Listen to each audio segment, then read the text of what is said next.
इस कहानी के सभी पात्र और घटनाएं काल्पनिक है। इसका किसी भी व्यक्ति या घटना से कोई संबंध नहीं है। यदि किसी व्यक्ति से इसकी समानता होती है तो उसे मात्र एक संयोग कहा जाएगा। द इमॉर्टल वॉरियर को केएस नॉवल स्टोरी द्वारा सुनाया जा रहा है। नॉवल अध्याय 751 भीषण आपदा यात्री जहाज के डेक पर हु जिनफेंग ने तांग शियू और उसके साथियों को आसानी से 6 या 7 मीटर की छलांग लगाते हुए देखा। उसकी आंखें लगभग अपनी जगह से बाहर निकल आईं। लंबी कूद का विश्व रिकॉर्ड 8.95 मीटर है, लेकिन इसमें दौड़ के दौरान पूरी रफ्तार से दौड़ने की अतिरिक्त गति भी शामिल है। हालांकि डेक किनारे से केवल 6 या 7 मीटर की दूरी पर था, लेकिन उन्हें बिना किसी तैयारी के इतनी सहजता से कूदते हुए देखना हु जिनफेंग की कल्पना से परे था। वे सचमुच राक्षस हैं, बस पैर उठाते ही वे इतनी दूर छलांग लगा लेते हैं। अगर वे ओलंपिक लंबी कूद प्रतियोगिता में भाग लेते तो क्या वे विश्व रिकॉर्ड नहीं तोड़ देते? हु जिनफेंग का तांग कसियू के प्रति तिरस्कार काफी कम हो गया। फैंटम स्पेशल फोर्सेज के सदस्य, जिनमें कैप्टन यू शुकी भी शामिल थे, तांग शियू और उसके अधीनस्थों की कूदने की क्षमता को देखकर समान रूप से चकित थे। हालांकि वे भी किनारे पर कूद सकते थे, लेकिन वे निश्चित रूप से तांग शियू और उसके समूह की तरह आसानी से ऐसा नहीं कर सकते थे। कप्तान, ऐसा लगता है कि ये लोग वाकई उस्ताद हैं। चेन यांगफान, जिसे हमेशा अपनी गति पर गर्व था, यू शुकिंग की ओर झुककर गंभीर भाव से बोला। यू शुकिंग ने सिर हिलाते हुए कहा, मैंने शुरू में ही देख लिया था कि वे सभी उस्ताद हैं, लेकिन मुझे उम्मीद नहीं थी कि वे मेरे अनुमान से भी कहीं अधिक दुर्जेय होंगे। हमारे फैंटम स्पेशल फोर्सेज के सदस्यों में से शायद केवल आप ही ऐसा करने में सक्षम हो सकते हैं। चेन यांगफेन ने व्यंग्यात्मक मुस्कान के साथ कहा, मुझे दौड़ लगाने के लिए कुछ कदम चाहिए होंगे, अन्यथा ये थोड़ा मुश्किल होगा। यू शुकिंग ने कहा, उच्च अधिकारियों द्वारा इस संकट को हल करने के लिए भेजा गया कोई भी व्यक्ति काफी सक्षम होना चाहिए। आप सभी सतर्क रहें और उनके साथ किसी भी प्रकार की अप्रिय स्थिति में न पड़ें। समझा? कई लोगों ने सहमति में सिर हिलाया। समुद्र तट पर 20 से अधिक लोगों के बैठने की क्षमता वाली एक मध्यम आकार की यात्री बस खड़ी थी। बस के दरवाजे के पास केवल एक युवक चमड़े की जैकेट पहने और मास्क लगाए खड़ा था। जब उसने हु जिनफेंग को देखा तो उसकी आंखें तुरंत चमक उठीं और वह आगे बढ़कर सलाम करते हुए बोला, चीफ ऑफ स्टाफ, आप आखिरकार वापस आ गए। यहाँ हमारी चौकी बड़ी मुसीबत में है। हु जिनफेंग ने पूछा, अभी स्थिति क्या है? सेना में कितने लोग वायरस से संक्रमित हुए हैं? युवक ने कड़वाहट से कहा, आसपास के जलक्षेत्र में मौजूद 2 गश्ती जहाजों पर सवार 88 लोग संक्रमित नहीं हुए हैं, लेकिन बाकी सभी लोगों में सर्दी, बुखार और सामान्य कमजोरी के लक्षण हैं। हमने कई तरह की एंटीवायरल दवाएं ली हैं, लेकिन उनका कोई असर नहीं हुआ है। विदेश के काले बाजार से खरीदी गई निवारक दवा बहुत देर से पहुंची। हु जिनफेंग ने तुरंत पूछा, उन 2 जहाजों के अलावा क्या अन्य अधिकारियों और सैनिकों के पास अभी भी युद्ध क्षमता है? युवक ने सिर हिलाकर कहा, वे थोड़े समय के लिए तो टिक सकते हैं, लेकिन ज्यादा से ज्यादा 3 से 5 दिन ही टिक सकते हैं। चीफ ऑफ स्टाफ के मुताबिक वायरस संक्रमण से संक्रमित पहले व्यक्ति की 6 घंटे पहले मौत हो गई और अब द्वीप पर दर्जनों लोग ऐसे हैं जिनकी हालत गंभीर है और किसी भी क्षण उनकी जान को खतरा हो सकता है। हु जिनफेंग के चेहरे के भाव में थोड़ा बदलाव आया और उसने गहरी आवाज में पूछा, द्वीप पर कितने लोग ऐसे हैं जो संक्रमित नहीं हैं? युवक के चेहरे पर क्रोध की झलक दिखाई दी और उसने कहा, 1000 से अधिक लोग हैं और उनमें से 90% से अधिक कुछ विदेशी शक्तियों से हैं। वे आने से पहले निवारक दवा ले चुके थे, इसलिए वे संक्रमित नहीं हुए हैं। डिवीजन कमांडर यांग नहीं चाहते कि हमारा उनसे टकराव हो, इसलिए वे लोग द्वीप पर काफी बेखौफ हैं, लेकिन उन्होंने कुछ भी बहुत ही घिनौना काम नहीं किया है। वे लोग द्वीप भर में फैले हुए हैं, खनिज संसाधनों का सर्वेक्षण कर रहे हैं और द्वीप के बारे में हर तरह की जानकारी जुटा रहे हैं। हु जिनफेंग की आंखों में एक ठंडी चमक दिखाई दी और उसने पूछा, क्या तुम गैस मास्क लाए हो? युवक ने सिर हिलाकर कहा, मैं इन्हें लाया हूँ, कुल 30। हु जिनफेंग ने तांग शियू और यू शुकिंग और अन्य लोगों की ओर मुड़कर गहरी आवाज में कहा, हमने पहले से कोई निवारक दवा नहीं ली थी, इसलिए हमें तट पर जाते समय गैस मास्क पहनना होगा ताकि हम संक्रमित होने से बच सकें। उस युवक ने तुरंत कहा, चीफ ऑफ स्टाफ, हमने उन विदेशी सेनाओं से निवारक दवा की 100 खुराकें खरीदी हैं। इन्हें लेने के बाद आपको संक्रमण होने की चिंता नहीं करनी पड़ेगी, सिर्फ मास्क पहनना ही काफी होगा। जब वह बोल रहा था, उसने अपने पास रखी एक छोटी बोतल से कई काली गोलियां निकाली और उन्हें हु जिनफेंग को सौंप दिया। हु जिनफेंग की आंखें चमक उठीं। उसने एक गोली उठाई और तुरंत उसे अपने मुंह में डाल लिया, फिर कुछ गोलियां यू शुकिंग और दूसरों को दी और उन्हें लेते हुए देखा। हालांकि जब उसने तांग शियू को एक वस्तु भेंट की तो तांग शियू ने उसे लेने से इनकार कर दिया। हमें इसकी जरूरत नहीं है। तांग शियू अज्ञात स्रोत की इस दवा को लेने के लिए अनिच्छुक था, क्योंकि उसका दृढ़ विश्वास था कि संक्रामक वायरस उन जैसे साधकों के लिए कोई खतरा नहीं पैदा करते हैं। हु जिनफेंग ने गुस्से से कहा, तांग शियू, भले ही आप इस संकट को हल करने के प्रभारी मुख्य व्यक्ति हों, आप इतने अहंकारी नहीं हो सकते। चूंकि यह निवारक दवा कारगर है, इसलिए सुरक्षा के लिहाज से आप सभी को इसे लेना चाहिए। तांग शियू ने उदासीनता से कहा, आप मेरे वरिष्ठ अधिकारी नहीं हैं, इसलिए मुझे आपके आदेशों का पालन करने की आवश्यकता नहीं है। ठीक है, समय कम है, चलिए चलते हैं। हु जिनफेंग के दिल में क्रोध का ज्वार उमड़ आया, लेकिन उसने उसे जबरदस्ती दबा लिया। वह तांग शियू और उसके समूह की उत्पत्ति का पता नहीं लगा सका और उसे ये भी लगा कि तांग शियू और उसके लोग सुरक्षा ब्यूरो के कर्मियों से बिल्कुल भी मिलते जुलते नहीं थे। रास्ते में तांग शियू ने कार चला रहे युवक से दिव्य चिकित्सक भूतिया दुख के बारे में जाना। उन्हें पता चला कि घोस्टली सौरों ने भी निवारक दवा ली थी और वर्तमान में वह द्वीप पर वायरस पर शोध कर रहा था। हालांकि वह कल ही आए थे और अभी तक कोई परिणाम नहीं लेकर आए थे। 2 घंटे से अधिक की यात्रा के बाद बस एक ऊबड़ खाबड़ पहाड़ी सड़क पर आ गई। आधे घंटे से अधिक की ऊबड़ खाबड़ यात्रा के बाद आखिरकार यह जैतून के हरे रंग के तंबू वाले एक सैन्य शिविर में जा पहुंची। यांग चुक्सियोंग गैरिसन कमांडर के रूप में डिवीजन कमांडर होने के बावजूद मेजर जनरल के पद पर थे। वह बूढ़ा नहीं था, केवल 46 वर्ष का था और उसकी चौड़ी पीठ और शक्तिशाली शरीर उसे एक भयंकर सेनापति जैसा दिखाता था। तांग शियू, आपका स्वागत है। जब यांग चुक्सियोंग ने पहली बार तांग शियू को देखा तो उसका चेहरा थोड़ा जम गया। हालांकि उन्हें अपने वरिष्ठों से आदेश मिले थे कि तांग शियू संकट को हल करने में मदद करने के लिए आएंगे, लेकिन उन्होंने यह उम्मीद नहीं की थी कि तांग शियू अफवाहों के अनुसार इतने युवा होंगे। हु जिनफेंग को शायद तांग शियू की पिछली उपलब्धियों के बारे में जानकारी नहीं थी, लेकिन यांग चुक्सियोंग ने अपने अधिकार का इस्तेमाल करते हुए उसकी जांच की और पाया कि तांग शियू साधारण व्यक्ति नहीं था। तांग शियू ने हल्के से सिर हिलाया और कहा, आप डिवीजन कमांडर यांग ही होंगे, है ना? यहाँ आते समय मुझे फॉक्स सोर्स द्वीप की स्थिति के बारे में पहले ही पता चल चुका है। ये काफी बुरा है ना? यांग चुक्सियुंग ने कड़वाहट से कहा, ये सिर्फ बुरा ही नहीं है, ये पूरी तरह से विनाशकारी है। अगर अगले 2-3 दिनों में वायरस से निपटा नहीं गया तो द्वीप पर मौजूद लाखों लोगों में से कम आधे लोगों की मौत होने की संभावना है। 2 या 3 दिन? तांग शियू ने सीधे पूछा। दिव्य चिकित्सक भूतिया, दुख कहाँ है? मुझे उनके पास ले चलो। यांग चुक्सियुंग ने तुरंत कहा, वह अंदर स्थित अस्थायी प्रयोगशाला में है। हमने संक्रमित लोगों से रक्त के नमूने एकत्र किए हैं और दिव्य चिकित्सक घोस्टली सौरो वायरस की प्रकृति पर शोध करने और इसका प्रतिकार तैयार करने की कोशिश में पूरी तरह से प्रतिबद्ध हैं। लगभग 10 मिनट बाद तांग शियू की मुलाकात प्रसिद्ध दिव्य चिकित्सक घोस्टली सौरो से हुई। वह सफेद लैब कोट और सफेद दस्ताने पहने हुए था और एक अस्थायी प्रयोगशाला में चिमटी की मदद से सड़े हुए मांस के एक छोटे से टुकड़े का निरीक्षण कर रहा था। नमस्कार, मैं तांग शियू हूँ। तांग शियू आगे बढ़ा और उसने अपना परिचय दिया। घोस्टली सौरो बहुत दुबला पतला था और उसके जुड़ीदार चेहरे पर गंभीर भाव थे। तांग शियू की बातें सुनकर उसने थोड़ा भौहें चढ़ाईं। कुछ क्षणों तक तांग शियू को ध्यान से देखा और फिर धीरे से सिर हिलाते हुए कहा, star city hospital of traditional Chinese medicine के छोटे दिव्य डॉक्टर तांग शियू एक ऐसे चिकित्सा गुरु हैं जो मेरे 2 अभिमानी शिष्यों को हीन महसूस कराते हैं। मैंने आपके द्वारा इलाज किए गए कुछ मामलों का अनुसरण किया है, विशेष रूप से आपकी एक्यूपंक्चर तकनीकें जो सचमुच चमत्कारिक और बहुत प्रभावशाली हैं। तांग शियू ने विनम्रता से कहा, आप मेरी प्रशंसा कर रहे हैं वरिष्ठ भूति अशोक, चूंकि आप मुझसे पहले आ चुके हैं, क्या आप मुझे अपने शोध के निष्कर्षों और वायरस की स्थिति के बारे में बता सकते हैं? घोस्टली सौरो ने व्यंग्यात्मक मुस्कान के साथ कहा, मैंने अपना पूरा जीवन चिकित्सा पर शोध करने और अनगिनत बीमारियों का सामना करने में बिताया है, लेकिन यह वायरस बहुत ही अजीब है। इसके संचरण के मार्ग बहुत व्यापक हैं, लार के माध्यम से, रक्त के माध्यम से, वायु के माध्यम से, जल स्रोतों के माध्यम से। कोई भी स्वस्थ सामान्य व्यक्ति, जब तक वह किसी संक्रमित व्यक्ति के 10 मीटर के दायरे में है, संक्रमित होने की संभावना रखता है। बेशक मैंने पश्चिमी चिकित्सा का भी अध्ययन किया है और उस क्षेत्र में कुछ सफलता भी हासिल की है, लेकिन इस वायरस को निकालने के लिए चाहे कोई भी तरीका इस्तेमाल किया जाए, वायरल सैंपल निकालना बेहद मुश्किल है। इसके अलावा मैंने सैकड़ों तरीकों को आजमाया है, बड़ी संख्या में औषधीय जड़ी बूटियों का उपयोग करके मिश्रण और अनुसंधान किया है, लेकिन एक भी दवा इस वायरस को खत्म करने में सक्षम नहीं रही है। इसकी गतिविधि बहुत अधिक तीव्र है। तांग शियू एक पल के लिए चुप रहा, फिर उसने अपना हाथ घुमाकर एक चीनी मिट्टी की बोतल निकाली और उसे घोस्टली सौरो को देते हुए कहा, इसमें एक प्रकार की औषधि है जिसे मैंने एक बार तैयार किया था, जो मानव शरीर को मजबूत बनाने में बहुत अच्छा प्रभाव डालती है। इस दवा को इसमें शामिल करके देखें कि इसका कोई असर होता है या नहीं। घोस्टली सौरो ने आश्चर्यचकित भाव दिखाया, लेकिन फिर भी चीनी मिट्टी की बोतल उठाई, उसमें से सावधानीपूर्वक एक बूंद डाली और उसे सड़े हुए मांस पर टपकाया। सिकुड़न सिसल, ऐसा लग रहा था मानो सड़े हुए मांस पर तेज सल्फ्यूरिक एसिड डाल दिया गया हो। मांस अत्यंत तेजी से सड़ने लगा और अंततः एक दुर्गंधयुक्त तीखे काले तरल में बदल गया। घोस्टली सौरो ने भौहें चढ़ाकर व्यंग्यात्मक मुस्कान के साथ कहा, ये दवा न केवल अप्रभावी है, बल्कि अगर इसका इस्तेमाल किया गया तो संक्रमित व्यक्ति की अचानक मृत्यु हो जाएगी। तांग शियू ने अपनी आंखें सिकोड़ी, मेज पर रखे कागज और कलम को उठाया और जल्दी से कई औषधीय नामों को लिख डाला। हनीस्कल, जंगली लिली, जहरीली डोरी, काला बिच्छू, सुनहरी सिकाडा। काकोल, वू, अंदर आओ, तांग शियू ने गहरी आवाज में कहा। मोअवू ने दरवाजा खोलकर अंदर प्रवेश किया और पूछा, मालिक, मैं आपके लिए क्या कर सकता हूँ? तांग शियू ने उसे सूची सौंपते हुए गंभीरता से कहा, तुरंत जाकर इन औषधीय जड़ी बूटियों को ढूंढो और जितनी जल्दी हो सके उन्हें वापस ले आओ। डिवीजन कमांडर यांग से मदद मांगो, वह इस जगह को तुमसे बेहतर जानता है। जी श्रीमान। मोअवू ने सूची ली और वहां से चले गए। घोस्टली सौरो की निगाह मोअवू की दूर जाती हुई आकृति से वापस लौटी और उसने उलझन में पूछा, टैंग? मैं तुम्हें लिटिल टैंग कहकर बुलाऊंगा। आपने जो नुस्खा लिखा है वह क्या है? तांग शियू ने कहा, मैं जिस शरीर को संतुलित करने वाली औषधि का निर्माण करता हूँ, उसमें ऐसी औषधीय जड़ी बूटियां शामिल हैं जिनके गुण मेरे द्वारा अभी लिखे गए नुस्खे में वर्णित गुणों के ठीक विपरीत हैं। मैं ये देखना चाहता हूँ कि क्या विपरीत गुण इस वायरस के खिलाफ प्रभावी हो सकते हैं। घोस्टली सौरो ने एक पल सोचा, फिर सिर हिलाकर कहा, यह बिल्कुल संभव है। मैंने पहले औषधीय जड़ी बूटियों का उपयोग करके दवा भी बनाई थी, और जब मैंने इसे सड़े हुए मांस पर डाला तो इससे जंग लगने की प्रक्रिया में कोई तेजी नहीं आई। जब हालात हद से ज्यादा बिगड़ जाते हैं तो वे उलट जाते हैं। जहर का मुकाबला जहर से करना, शायद जो नुस्खा आपने अभी लिखा है वह कारगर साबित होगा। तांग शियू ने व्यंग्यात्मक मुस्कान के साथ कहा, मैं भी हताशा में हर संभव कोशिश कर रहा हूँ। मैं कोई भी संभावना खोना नहीं चाहता। सच कहूँ तो मेरी चिकित्सीय क्षमताएं थोड़ी खास हैं, लेकिन एक बात निश्चित है, वे निश्चित रूप से आपकी क्षमताओं जितनी अच्छी नहीं हैं। और चूंकि आपने इस वायरस की प्रकृति पर गहन शोध नहीं किया है और न ही संक्रमितों के इलाज के लिए दवा विकसित की है, इसलिए मुझे डर है कि मैं और भी कम सक्षम साबित होऊंगा। अध्याय 752 तूफान के अग्रभाग पर। घोस्ट सौरो ने सिर हिलाते हुए कहा, छोटे तांग, खुद को कम मत समझो। शायद तुम्हारी अनोखी चिकित्सा क्षमताओं के कारण ही तुम अपरंपरागत दृष्टिकोण अपनाकर अंततः समाधान ढूंढ सकते हो। अरे, मुझे अभी एक नया विचार आया है। इससे पहले कि हम तुम्हारे लिए आवश्यक औषधीय जड़ी बूटियां खोजें, क्यों न हम पहले इस पर शोध कर लें?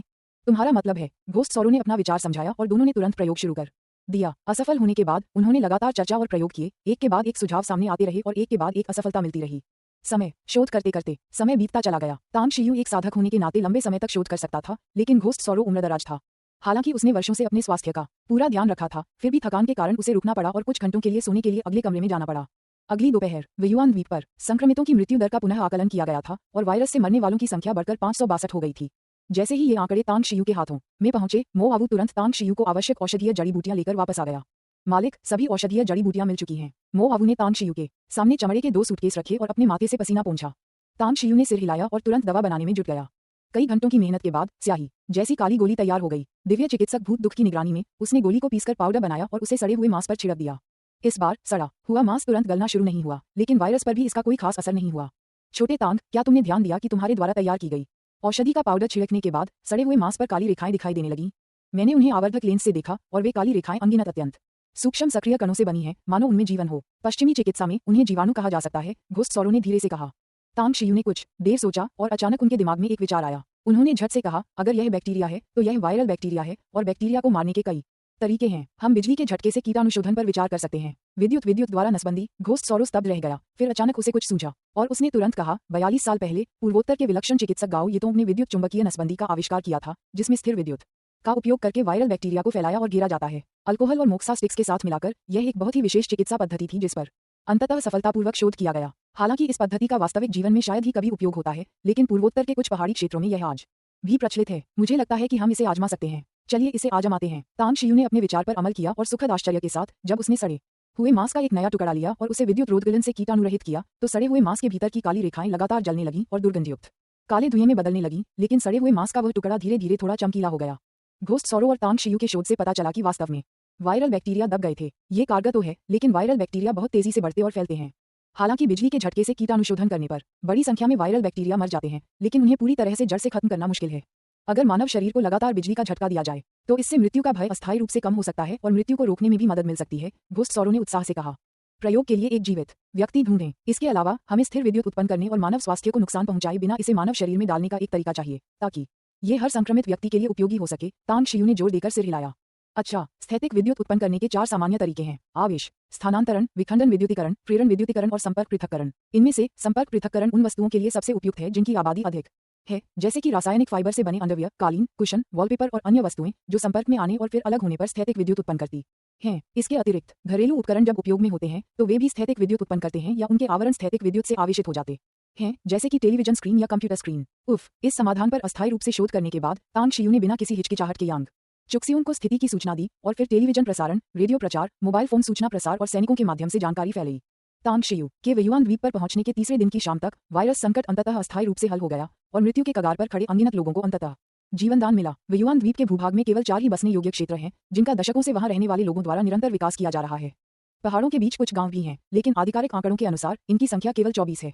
प्रत्येक गांव की अधिकतम जनसंख्या कुछ हजार और न्यूनतम जनसंख्या कुछ 100 है। जुमांग शहर, कुनलांग शहर, शुआंगजियांग शहर, लुवानफेंग शहर, इन 4 प्रमुख शहरी क्षेत्रों में से सबसे बड़ा जुमांग शहर 1 से 2 लाख की आबादी वाला है, जबकि सबसे छोटा लुवानफेंग शहर केवल 70 से 80 हजार की आबादी वाला है। दशकों के विकास के बाद ये चारों शहर अब कई मुख्य सड़कों और दर्जनों छोटी सड़कों और पहाड़ी रास्तों के जाल से जुड़े हुए हैं। लुवानफेंग शहर गांव शैली की कतारों में बनी इमारतें साफ सुथरी और व्यवस्थित हैं। चहल पहल से भरी व्यावसायिक सड़कें बाहरी दुनिया के शहरों से लगभग अविभाज्य हैं। हालांकि यह स्थान अत्यंत एकांत में है, फिर भी गुप्त राष्ट्रीय समर्थन से बाहरी दुनिया से आपूर्ति का निरंतर प्रवाह बना रहता है। यहाँ रहने वाले लोग जीविका के लिए सरकार पर निर्भर रहने के अलावा औषधीय जड़ी बूटियां एकत्र कर सकते हैं, खनिज संसाधनों की खोज कर सकते हैं और यहाँ तक कि कई निजी कारखाने भी मौजूद हैं। शहर के उत्तर में स्थित एक सड़क सूट पहने दर्जनों हटे कट्टे आदमियों ने 5 इमारतों को घेर लिया था, जिससे उनमें घुसना नामुमकिन हो गया था। समय समय पर कई लोग अलग अलग जगहों से आते और जल्दी से 5 इमारतों में प्रवेश कर जाते। केंद्रीय भवन में डाक क्लब के एक प्रभावशाली व्यक्ति कोच्चा तूमूर दुनिया की सबसे बेहतरीन क्यूबा सिगार पीते हुए और स्वादिष्ट कॉफी का आनंद लेते हुए चुपचाप अपने एक भरोसेमंद अधीनस्थ द्वारा दी जा रही स्थिति की रिपोर्ट सुन रहे थे। हमने जांच की और पाया कि स्थिर विद्युत उपचार का आविष्कारक तांग शियू है। जांच के आंकड़ों से पता चलता है कि वह चीन के शेंग तांग समूह का गुप्त बॉस है और छोटे दिव्य चिकित्सक के रूप में प्रसिद्ध एक पारंपरिक चीनी चिकित्सक भी है। हमें यह पता नहीं चल पाया है कि वह व्युआन द्वीप कैसे आया। इसके अलावा विद्युत से नसबंदी केवल अस्थायी रूप से वायरस को दबा सकती है, लेकिन इसे पूरी तरह से ठीक नहीं कर सकती। एक तरह से उसने हमारी बहुत मदद की है, दुबले पतले अधेड़ उम्र के व्यक्ति ने कहा। कोच्चा तूमूर की आंखें चमक उठीं और उन्होंने सिर हिलाते हुए कहा, आप सही कह रहे हैं।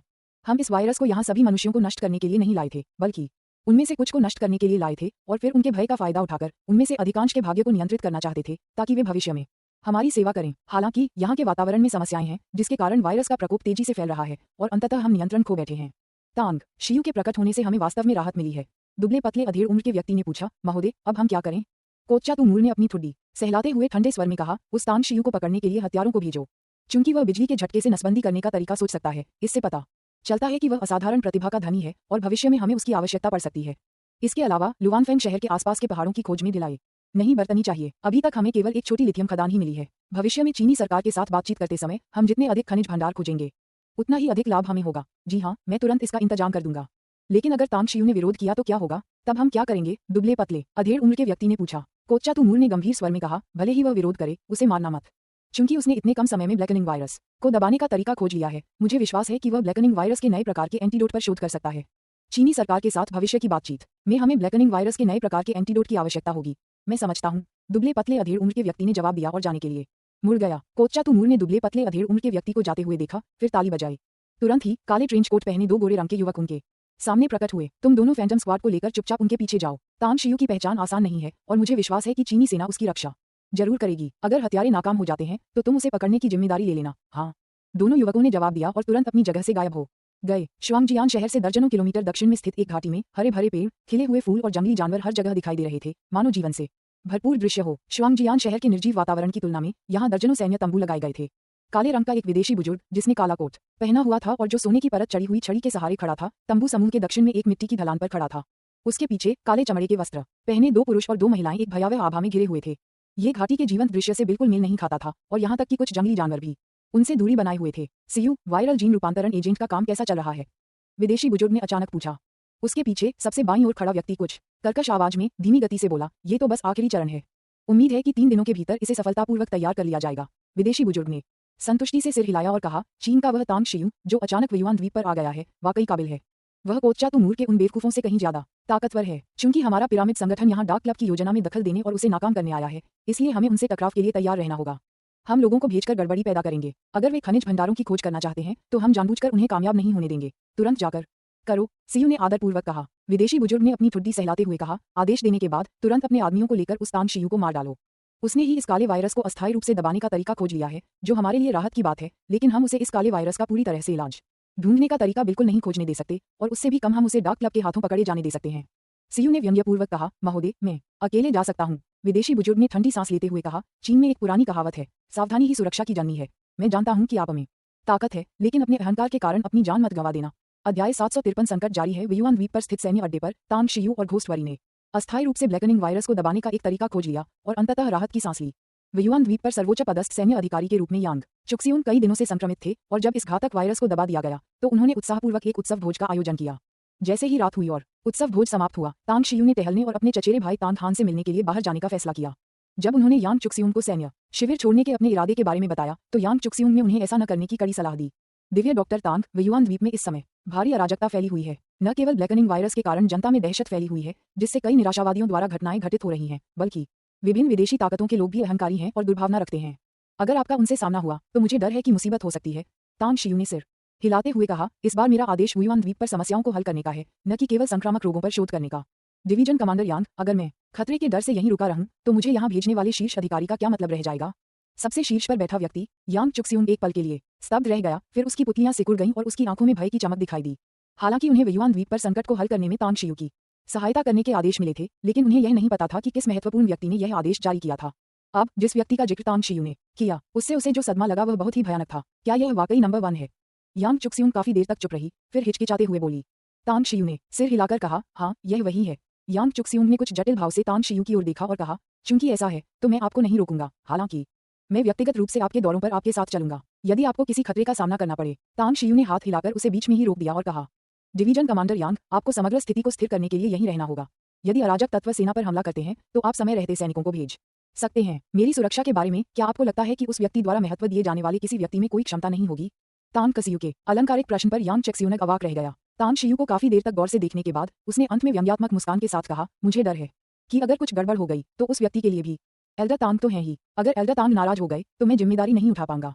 तांग शियू ने कहा, चूंकि मेरे दादाजी ने मुझे आने की अनुमति देने का साहस किया, इसलिए वे मेरे सामने आने वाली परेशानियों के लिए तैयार थे, इसलिए वह आपको परेशान नहीं करेगा। यांग चुक्सियुन ने अंततः समझौता कर लिया। कैसा रहेगा? मैं आपके साथ नहीं आऊंगा, लेकिन मैं आपके साथ और लोगों को भेजूंगा। तांग शियू ने पूछा, क्या सेना में अभी भी ऐसे लोग हैं जो किसी भी समय मेरा साथ दे सकते हैं? यांग चुक्सियुन की सांस अटक गई और उसने व्यंग्यात्मक मुस्कान के साथ कहा, तुम सही हो, अब पूरी सेना में हर कोई वायरस से संक्रमित है। अंगरक्षक के रूप में काम करने की तो बात ही छोड़िए, अगर उन्हें बुखार नहीं है तो ये भी अच्छी बात है। वैसे जब आप पहुंचे थे तो क्या फैंटम स्पेशल फोर्सेज के सभी सदस्य भी आपके साथ नहीं आए थे? उन्हें आपकी सुरक्षा की जिम्मेदारी लेने दें। वास्तव में नहीं तांग शियू, ये तय हो चुका है, नहीं तो मुझे बिल्कुल भी चैन नहीं मिलेगा। तांग शियू असहाय महसूस कर रही थी। वह सीधे तौर पर यांग चुक्सियुन को यह नहीं बता सकता था कि वह एक साधक है, नहीं वह उसे यह बता सकता था कि उसके द्वारा लाए गए 11 अधीनस्थ सभी साधक थे। और विभिन्न ताकतों, विशेष रूप से डार्क क्लब से उत्पन्न खतरों के बारे में जानने के बाद उसे एहसास हुआ कि उसे जिनका सामना करना पड़ रहा है वे शायद साधारण लोग नहीं होंगे। अगर उसका सामना फिर से डार्क क्लब के हथियारों से हुआ तो 10 फैंटम स्पेशल फोर्सेज भी मिलकर उसकी रक्षा नहीं कर पाएंगी। दरअसल वे बोझ भी बन सकते हैं। हालांकि इस समय यांग चुक्सियुन के दृढ़ भाव को देखकर तांग शियू ने सिरदर्द के साथ सिर हिलाया। आधे घंटे बाद जब यांग चुक्सियुन को 4 काले ऑफ रोड वाहन अस्थायी रूप से मिले तो तांग शियू सीधे उनमें से एक में सवार होकर मो आवू और अन्य लोगों के साथ वहां से निकल गया। जहां तक पीछे पीछे आ रही फैंटम स्पेशल फोर्सेज की बात है तो उसने अनजान होने का नाटक किया। बॉस, कहाँ जाना है? सैन्य अड्डे से निकलने के बाद गाड़ी चला रहे मो आवू ने पूछा। तांग शियू ने कहा, क्या आपने पूरी तरह से जांच की है? व्युआन द्वीप का सबसे केंद्रीय स्थान कहाँ है? मो आवू ने कहा, बुलेट और फैंग यांग व्यक्तिगत रूप से वहां गए थे और उन्होंने पहले ही पूरी तरह से जांच कर ली है। ये लुवानफेंग शहर से लगभग 100 किलोमीटर उत्तर में स्थित है। हालांकि चारों शहरों के बीच परिवहन व्यवस्था खुल गई है, फिर भी पहाड़ों से बचने के लिए हमें एक अलग मार्ग अपनाना होगा। अगर हम यहाँ से गाड़ी चलाकर जाएं तो 4 से 5 घंटे लगेंगे। तांग शियू ने कहा, अगर फैंटम स्पेशल फोर्सेज हमारा पीछा नहीं कर रही होती तो हमें वहां जाने की जरूरत नहीं पड़ती। लेकिन अब चलिए पहले जाकर देख लेते हैं। बुलेट और फैंग यांग किस कार में हैं? मो आवू ने कहा, वे हमारे पीछे वाली कार में हैं। तांग शियू ने कहा, गाड़ी रोको। ब्लड शार्क, आप बुलेट के साथ कार बदल लेते हैं, मुझे उनसे कुछ बातें पूछनी है। ठीक है। तांग शियू के बगल में बैठे ब्लड शार्क ने सिर हिलाया। कुछ ही देर में दुबली पतली बुलेट जल्दी से तांग शियू के बगल में बैठ गई और कार का दरवाजा बंद करने के बाद बोली, बॉस, आपको मुझसे कुछ पूछना है? तांग शियू ने पूछा। हाँ, बिल्कुल सही। आप और फैंग यांग व्यक्तिगत रूप से व्युआन द्वीप के मध्य में स्थित सबसे ऊंचे पर्वत पर गए थे। क्या आपने पहाड़ की चोटी पर स्थित महल देखा? वहां की स्थिति कैसी थी? बुलेट ने कहा, जब हम बहुत दूर थे तब हमने इसे दूरबीन से देखा। हम उस महल को सचमुच देख सकते थे। हालांकि यह भव्य नहीं था, लेकिन यह विशाल और प्रभावशाली था। हालांकि जब हम पहाड़ से अभी भी 600 मीटर दूर थे तभी हमें घने कोहरे ने रोक दिया। लगभग 100 मीटर और आगे बढ़ने पर अंदर पूरी तरह से अंधेरा छा गया था और एक विशेष वायु दाब ने हमें रोक दिया था जिससे हम आगे नहीं बढ़ पा रहे थे। तांग शियू मुस्कुराई और बोली, तो तुम भी अंदर नहीं जा सके? बुलेट ने व्यंग्यात्मक मुस्कान के साथ कहा, अंदर नहीं जा सका। हालांकि हम भू आकृतियों को नहीं समझते, लेकिन आपके साथ इतने लंबे समय तक रहने के कारण हम बता सकते हैं कि यह भू आकृति के कारण हुआ था। घने कोहरे में 100 मीटर तक प्रवेश कर पाना ही अपने आप में एक बड़ी उपलब्धि थी। अगर ये आम लोग होते तो अंदर कुछ मीटर चलने पर ही आंतरिक वायु दाब के कारण वे शायद बाहर निकलने पर मजबूर हो जाते। तांग शियू ने सोच विचार करते हुए कहा, क्या तुमने बस इतना ही किया? बुलेट ने तुरंत अपना सिर हिलाया और कहा, बॉस, ये तो सिर्फ एक पहलू है। हमने पूरे पहाड़ का चक्कर लगाया और दक्षिण दिशा में पास ही में एक गांव पाया जिसमें 1 से 2000 निवासी थे। हमने चुपके से गांव में घुसकर अवलोकन किया और पाया कि विदेशी विशेषज्ञ गांव के पूर्व, पश्चिम और दक्षिण दिशाओं में तैनात थे। उन्होंने अज्ञात तरीकों से कई प्रांगणों पर कब्जा कर लिया और उनकी सुरक्षा व्यवस्था बहुत मजबूत थी। इसके अतिरिक्त पहाड़ के उत्तरी किनारे पर लगभग 100 लोग तैनात थे। वे भाड़े के सैनिकों की तरह दिख रहे थे, जिनका नेतृत्व एक बूढ़ा गोरा आदमी कर रहा था जो विकलांग भी था। तांग शियू ने पूछा, क्या आपको उनकी पहचान पता चल गई है? बुलेट ने कहा, उस गांव के पूर्वी हिस्से में तैनात लगभग 20 लोगों को छोड़कर मैंने ऑनलाइन स्क्रीनिंग के माध्यम से उनकी पहचान की और अंततः पुष्टि की कि वे मैक्सिकन गिरोह रेस्टन संगठन से हैं। इस संगठन का नेता रेस्टन संगठन का दूसरे नंबर का कमांडर ट्रेम्बलाडोर है। एक निर्दयी चरित्र। हमने अन्य 3 बलों की जांच नहीं की है। यहाँ बहुत कम खुफिया जानकारी उपलब्ध है। तांग शियू ने भौहें चढ़ाकर पूछा, एक विदेशी गिरोह इस द्वीप पर क्या कर रहा है? बुलेट चुप रहा। वह भी इस तरह के सवाल का जवाब नहीं ढूंढ पा रहा था। तड़के सुबह फैंटम स्पेशल फोर्सेज के सदस्यों को ले जा रही 2 कारों सहित वे कुनलांग शहर पहुंचे। अतीत में कुनलांग शहर की सड़कें स्ट्रीट लाइटों से जगमगाती रहती थीं, जिससे आसपास की इमारतें रोशन होती थीं। लेकिन अब स्थिति अलग थी। सड़कों के किनारे अंधेरे थे और हालांकि चांदनी थी, फिर भी काफी धुंध थी। केवल चौराहों से गुजरते समय ही ट्रैफिक लाइटें जलती थीं, जिससे सड़क पर थोड़ी रोशनी पड़ती थी। हालांकि आमतौर पर इस समय तक घरों में लोग अपनी बत्तियां बंद करके सो जाते थे, लेकिन अब हर घर में बत्तियां जल रही थीं और कभी-कभी खिड़कियों से जागते हुए निवासियों की आकृतियां देखी जा सकती थीं। बॉस, हम पर नजर रखी जा रही है। गाड़ी चला रहे मो आवू की आंखों में अचानक एक ठंडी चमक आ गई और आगे सड़क को देखते हुए उन्होंने सतर्कता से कहा। तांग शियू की दिव्य चेतना तुरंत फैल गई, जिसने 3 से 400 मीटर के क्षेत्र को कवर कर लिया। 6 कारों से लगभग 300 मीटर पीछे एक कार बिना बत्ती जलाए उनका पीछा कर रही थी। सड़क के एक किनारे एक पेड़ पर काले चमड़े की जैकेट पहने 2 लोग दूरबीन से काफिले का अवलोकन कर रहे थे। इसके अलावा एक युवक रोलरब्लेड पर पास की ही एक सड़क पर चल रहा था। उसकी गति बहुत तेज थी और तांग शियू तुरंत समझ गया कि वह व्यक्ति निश्चित रूप से साधारण नहीं था। यहाँ तक कि विशेष बलों के सैनिक भी रोलरब्लेड पर कार की गति का मुकाबला नहीं कर सकते थे। आगे बढ़ते रहो। कुनलांग शहर में कोई होटल ढूंढो। तांग शियू ने अपनी दिव्य चेतना से निगरानी करते हुए उदासीनता से कहा। मो आवू ने कहा, बॉस, हमारी जानकारी के अनुसार व्युआन द्वीप के सभी होटल बंद हैं। होटलों में मुट्ठी भर कर्मचारियों को छोड़कर असल में उन होटलों में कोई नहीं है। तांग शियू ने हल्के से कहा, मैं वर्तमान स्थिति को समझता हूँ। भले ही वे सेवा प्रदान न कर सकें, कम से कम खाली कमरे तो अभी भी मौजूद हैं। आज रात यहीं रुकते हैं और कल सुबह अपनी यात्रा जारी रखेंगे। ठीक है। जुनिवे होटल, कुनलांग शहर की सबसे ऊंची इमारत, एक 5 मंजिला होटल। कुछ कमरों को छोड़कर जिनमें रोशनी थी, बाकी सभी कमरे अंधेरे थे। होटल के कांच के दरवाजे को अब जंजीरों से लपेटकर ताला लगा दिया गया था। होटल की पहली मंजिल पर स्थित रिसेप्शन डेस्क भी सुनसान था। 6 कारों के रुकने के बाद मो आवू ने आसानी से होटल का दरवाजा खोल दिया। दरवाजा खोलकर अंदर कदम रखने के बाद तांग शियू और अन्य लोग लॉबी में फैली हल्की रोशनी में रुक गए। मैं जाकर किसी को हमारे लिए कमरे बुक करने के लिए बुलाता हूँ। मो आवू ने आसपास के इलाके का जायजा लेने के बाद ये बात कही। तांग शियू ने उसे रोकने के लिए अपना हाथ उठाया और हल्के से कहा, जल्दी मत करो, सभी लोग युद्ध के लिए तैयार हो जाएं। जल्द ही हमें बुलाने की जरूरत नहीं पड़ेगी, कोई ना कोई अपने आप नीचे आ जाएगा। पलक झपकते ही तांग शियू के बगल में सतर्कता से खड़ी मो आवू के अलावा बान रेस्टोरेंट के अन्य 10 विशेषज्ञ तुरंत दोनों ओर छिप गए। उन्होंने अपनी तेज कटारें निकाल ली और होटल के प्रवेश द्वार और अंदर दोनों ओर के गलियारों पर सतर्कतापूर्वक नजर रखने लगे। युद्ध की तैयारियां। फैंटम स्पेशल फोर्सेज के सदस्यों के चेहरे पर असमंजस के भाव दिखाई दिए। उन्हें कुछ भी असामान्य नहीं मिला था। उन्हें युद्ध की तैयारी करने की क्या आवश्यकता थी? यू शुकिंग असमंजस में था, लेकिन उसने जल्दी से कुछ इशारे किए और जैसे ही गोलियां लोड हुईं, वे अपने हथियार पकड़े हुए तितर बितर हो गए। अध्याय 754। एक कदम। दोहरी मासिक टिकटों की तलाश। होटल की धुंधली रोशनी वाली लॉबी में तांग शियू बीच में खड़ा था। उसकी निगाहें होटल के प्रवेश द्वार पर टिकी हुई थीं। जैसे ही काले चमड़े के कपड़े पहने और भावहीन चेहरे वाले दो अधेड़ उम्र के व्यक्ति दरवाजे से अंदर आए, फैंटम स्पेशल फोर्सेज के सदस्यों की बंदूकें पहले से ही उन पर तनी हुई थीं। तांग शियू, दिव्य डॉक्टर तांग। बाईं ओर चमड़े की जैकेट पहने, पीले बालों से भरे पतले, अधेड़ उम्र के व्यक्ति ने फैंटम स्पेशल फोर्सेज के सदस्यों द्वारा उस पर तानी गई बंदूकों को पूरी तरह से नजरअंदाज कर दिया। वह तांग शियू से 7 या 8 मीटर दूर रुक गया। तांग शियू ने उदासीनता से कहा, मुझे अपने मूल के बारे में बताओ। दुबले पतले अधेड़ उम्र के व्यक्ति ने कहा, अभी आपको हमारी पहचान जानने की जरूरत नहीं है। आपको बस एक बात समझनी है। अपने इन निकम्मे अधीनस्थों को हथियार डालने के लिए कहें और फिर अकेले हमारे साथ आएं। जब हम अपने गंतव्य पर पहुंच जाएंगे तो आप स्वाभाविक रूप से जान जाएंगे कि हम कौन हैं। तांग शियू ने उपहास करते हुए कहा, बेवकूफ, अभिमानी मूर्ख, क्या आप यह नहीं समझते कि हमारी चीनी धरती पर लापरवाही से काम करना हमारे देश के कानूनों का उल्लंघन है? दुबले पतले अधेड़ उम्र के व्यक्ति ने उदास चेहरे से कहा, कानून का हमारे लिए कोई महत्व नहीं है। मुझे उम्मीद है कि श्री तांग अधिक विनम्रता से बात करेंगे।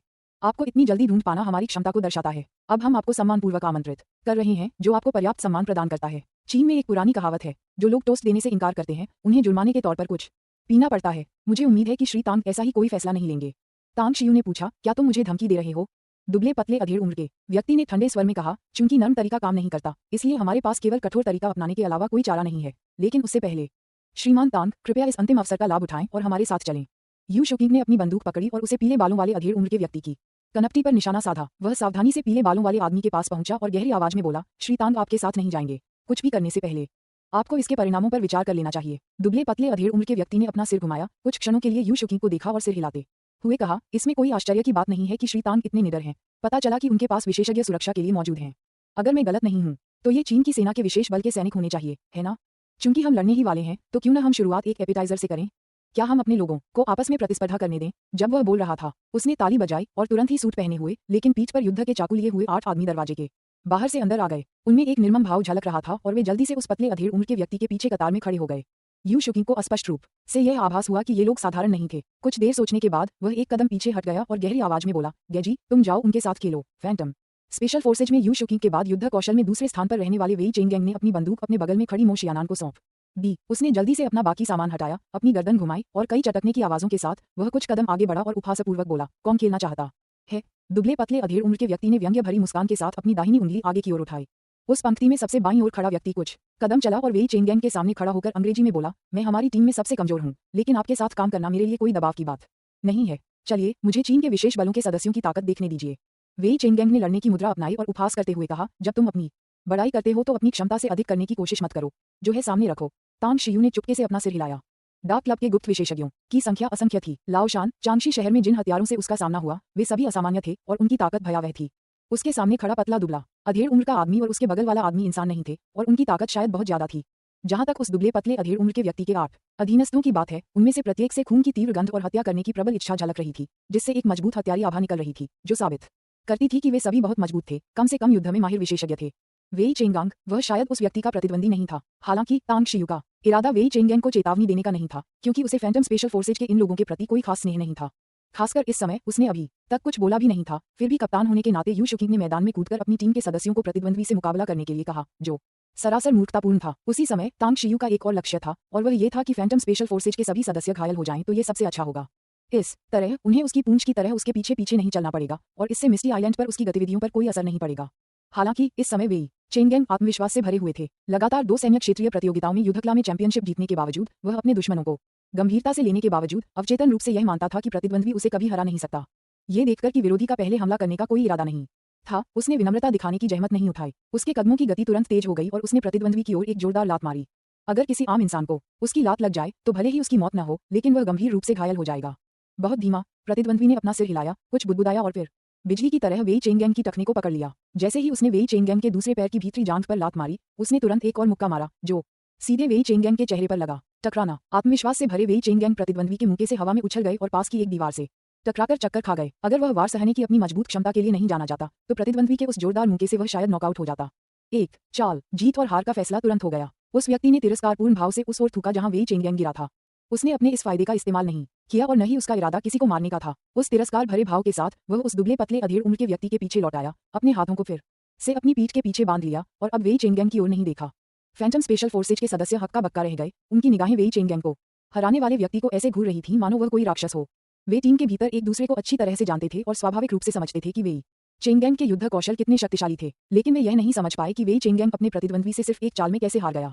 यू शुकिंग का दिल बुरी तरह हिल गया था। फैंटम स्पेशल फोर्सेज के अन्य सदस्यों ने दुश्मन के हमले की दिशा को स्पष्ट रूप से नहीं देखा था, उन्हें केवल इतना महसूस हुआ था कि प्रतिद्वंद्वी की गति बहुत तेज थी और उसकी ताकत पर्याप्त थी।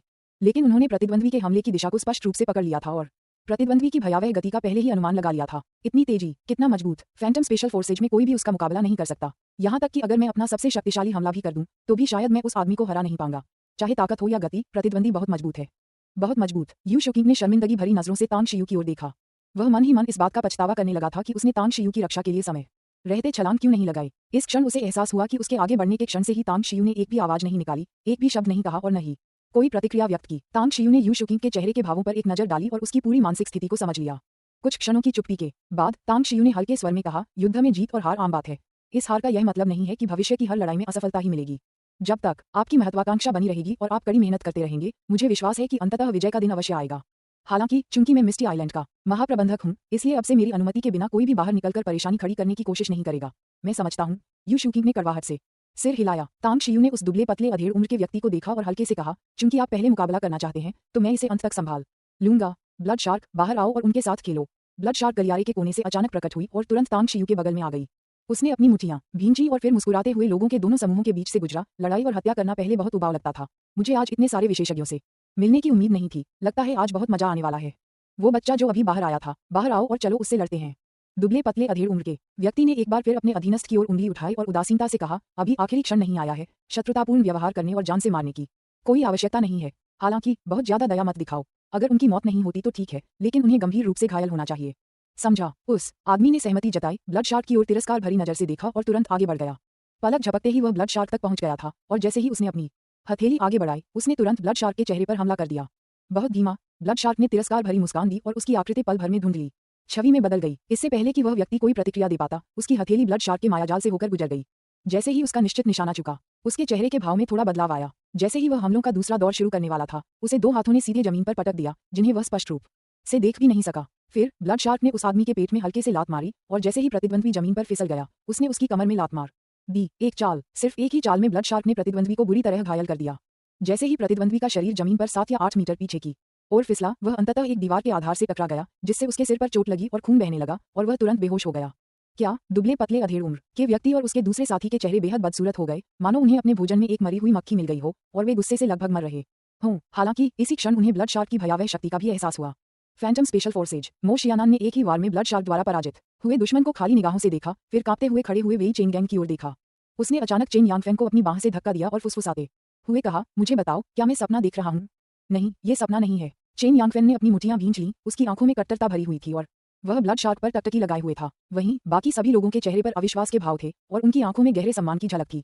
उन्हें यह उम्मीद नहीं थी कि तांग शियू का कोई अधीनस्थ उनमें से कोई भी दुश्मन को हरा सकता है। मो शियानान ने अपनी जांघ को चुटकी से दबाया, फिर हकलाते हुए खुद से बुदबुदाया, अभी अभी गांगजी को किसी ने एक ही चाल में हरा दिया, और वह दुर्जेय व्यक्ति जिसने गांगजी को एक ही चाल में हरा दिया था, वास्तव में तांग शियू के एक अधीनस्थ द्वारा एक ही चाल में पराजित हो गया था। इसका क्या मतलब है? अगर तांग शियू का वह अधीनस्थ गांगजी से निपटना चाहता, तो यह शायद एक चींटी को कुचलने से ज्यादा आसान होता। ब्लड शार्क ने बेहोश प्रतिद्वंद्वी पर अफसोस भरी नजर डाली, फिर तांग शियू की ओर मुड़कर मुस्कुराते हुए कहा, बॉस, चूंकि वे परेशानी खड़ी करना चाहते हैं, तो क्यों न मैं पहले ही उन सभी का निपटारा कर दूं? नहीं तो अगर वे मक्खियों की तरह हमारे आसपास भिनभिनाते रहेंगे, तो ये बहुत परेशान करने वाला होगा। अध्याय 755 विचित्र परिवर्तन। तांग शियू ने अपने होंठों को सिकोड़ा। वह स्वाभाविक रूप से ब्लड शार्क के शब्दों का छिपा हुआ अर्थ समझ गया था। उनके सामने मौजूद इन लोगों से निपटना जरूरी था, लेकिन सबसे महत्वपूर्ण बात यह थी कि फैंटम स्पेशल फोर्सेज के सदस्यों को वहां से भगाया जाए, अन्यथा डार्क क्लब के उन गैर मानवों के प्रकट होते ही उनके साधक होने की पहचान निश्चित रूप से उजागर हो जाएगी। ब्लड शार्क, अगर उनमें हिम्मत है तो तुम अपनी मांसपेशियों को फैला सकते हो। ब्लड शार्क ने मुस्कुराते हुए सिर हिलाया, फिर डार्क क्लब के लोगों की ओर देखकर गर्व से कहा, हमारे बॉस ने कहा है कि तुम मक्खियां परेशान करने वाली हो।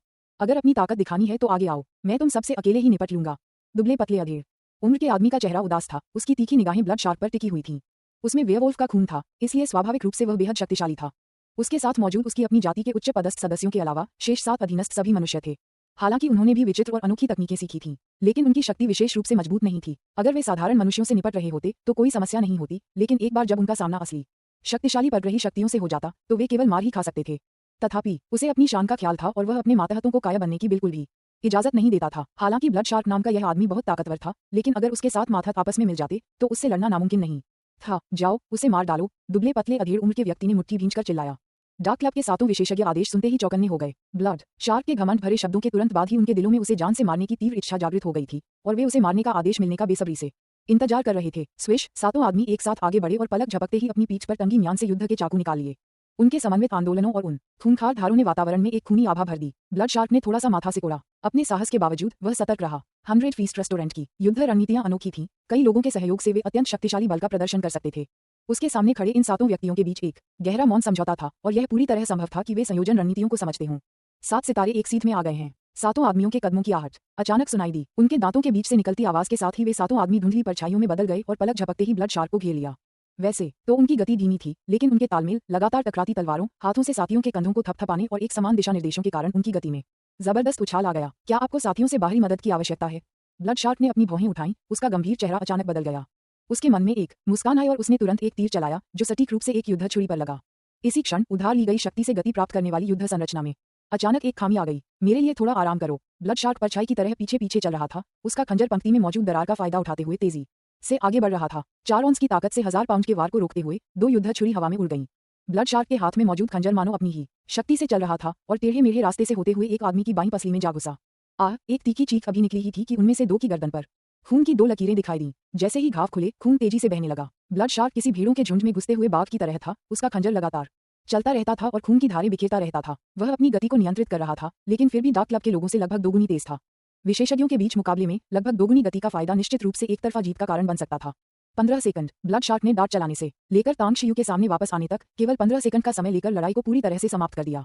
टकराना, टकराना, टकराना, टकराना, टकराना, टकराना, टकराना। 7 शव जमीन पर गिर पड़े। खून की बौछार के बीच 10 सेकंड से अधिक समय तक तड़पते रहे। अंत में उनकी जीवन शक्ति पूरी तरह से समाप्त हो गई। दुबले पतले अधेड़ उम्र के उस व्यक्ति की मुट्ठियां सफेद पड़ गई थीं। उसकी आंखों में उन्मादी हत्या का भाव झलक रहा था। उससे एक शक्तिशाली आभा निकल रही थी। उसकी निगाहें ब्लड शार्क पर टिकी हुई थीं, मानो वह किसी भी क्षण हमला कर सकता हो। ये कैसे हो सकता है? यह उनका विचार था, क्योंकि उन्होंने कभी सपने में भी नहीं सोचा था कि उनके 8 अधीनस्थ, जिन्हें उन्होंने व्यक्तिगत रूप से प्रशिक्षित किया था, इतने कम समय में 7 मृत और 1 घायल हो जाएंगे। फैंटम स्पेशल फोर्सेज के सदस्य भी उतने ही स्तब्ध थे। डाक क्लब के सातों सदस्यों ने जैसे ही अपनी युद्ध संरचना बनाई, उन्हें अपने प्रतिद्वंद्वी की ताकत का अंदाजा हो गया था। हालांकि इतने कम समय में ही ब्लड शार्क ने उन सातों को पूरी तरह से नष्ट कर दिया। ये ताकत, ये तरीके निश्चित रूप से उनके तरीकों से कहीं अधिक शक्तिशाली थे। क्या यह वाकई इंसान है? चेन यांगफेंग के होंठ कुछ देर तक फड़फड़ाए और वह धीमी आवाज में कुछ बुदबुदाए बिना नहीं रह सका। अचानक उसे वह आदमी याद आ गया जिसने राजधानी में भूत की तरह उसकी गर्दन पर खंजर रख दिया था। ये हो सकता है? क्या उस समय वे ही लोग हो सकते थे? चेन यांगफेंग की आंखें तुरंत सिकुड़ गईं और उनकी निगाहें तांग शियू पर टिक गईं। तांग शियू चीन से थी और वे दोनों राजधानी से एक साथ निकले थे। और जो लड़का उस समय बिजली की तरह तेज था, वह भी राजधानी में ही था। इन दोनों के बीच निश्चित रूप से कोई गहरा संबंध था। यह महसूस करते ही चेन यांगफान तुरंत कैप्टन यू शुकिंग की ओर झुक गया और फुसफुसाते हुए बोला, कैप्टन, ये वही लोग हैं, इसमें कोई शक नहीं। यू शुकिंग चेन यांगफान के अचानक दिए गए बयान से अचंभित रह गया और उसने उलझन में पूछा, इसमें संदेह की क्या बात है? चेन यांगफेन ने फुसफुसाते हुए कहा, क्या तुम्हें याद है जब मैं मुखबिर का पीछा कर रहा था और किसी ने मेरी गर्दन पर खंजर रख दिया था? मुझे शक है कि वह व्यक्ति तांग शियू का अधीनस्थ था। इस आदमी को ब्लड शार्क कहते हैं। तुमने उसकी रफ्तार देखी होगी, वह बहुत तेज है। यू शुकिंग के चेहरे पर थोड़ा सा भाव परिवर्तन आया और गहन विचार विमर्श के बाद उसे लगा कि चेन यांगफान का अनुमान काफी हद तक सही है। कई संयोग थे और अगर इन्हें आपस में जोड़ा जाए तो यही संयोग होना चाहिए। लेकिन तांग शियू को उस चूहे से क्या चाहिए था? क्या वह भी कोई जानकारी खरीद रहा था? इस मामले को फिलहाल के लिए स्थगित कर दीजिए। यू शुकिंग ने दुबले पतले अधेड़ उम्र के व्यक्ति के संभावित गुस्से को भांप लिया और तुरंत अपनी बंदूक उठाकर धीमी आवाज में बोला। तांग शियू ने हल्के से मुस्कुराते हुए उस दुबले पतले अधेड़ उम्र के व्यक्ति की ओर देखा, फिर संतुष्टि का भाव दिखाते हुए ब्लड शार्क की ओर सिर हिलाकर कहा, शाबाश, तुम्हारी ताकत में सुधार हुआ है ना? ब्लड शार्क मुस्कुराया, एक छोटी सी सफलता। तांग शियू ने सिर हिलाकर कहा, ठीक है, आगे क्या होता है इसमें आपको दखल देने की जरूरत नहीं है। अगर ये दोनों खुद ही कुछ करना चाहते हैं तो कोई ना कोई उनके साथ खेलेगा। दुबले पतले अधेड़ उम्र के व्यक्ति ने गहरी सांस ली, अपने गुस्से को दबाते हुए और भारी स्वर में कहा, तांग शियू, हम तुम्हें आखिरी मौका दे रहे हैं। अगर तुम हमारे साथ चलने के लिए राजी हो जाते हो तो कुछ मारे गए अधीनस्थों की मौत तो तय है। अगर तुम फिर भी अपनी मर्जी से चलना चाहते हो तो हमें निर्दयी होने के लिए दोष मत देना। तांग शियू मुस्कुराया। धमकियों के अलावा तांग शियू को किसी चीज का डर नहीं है।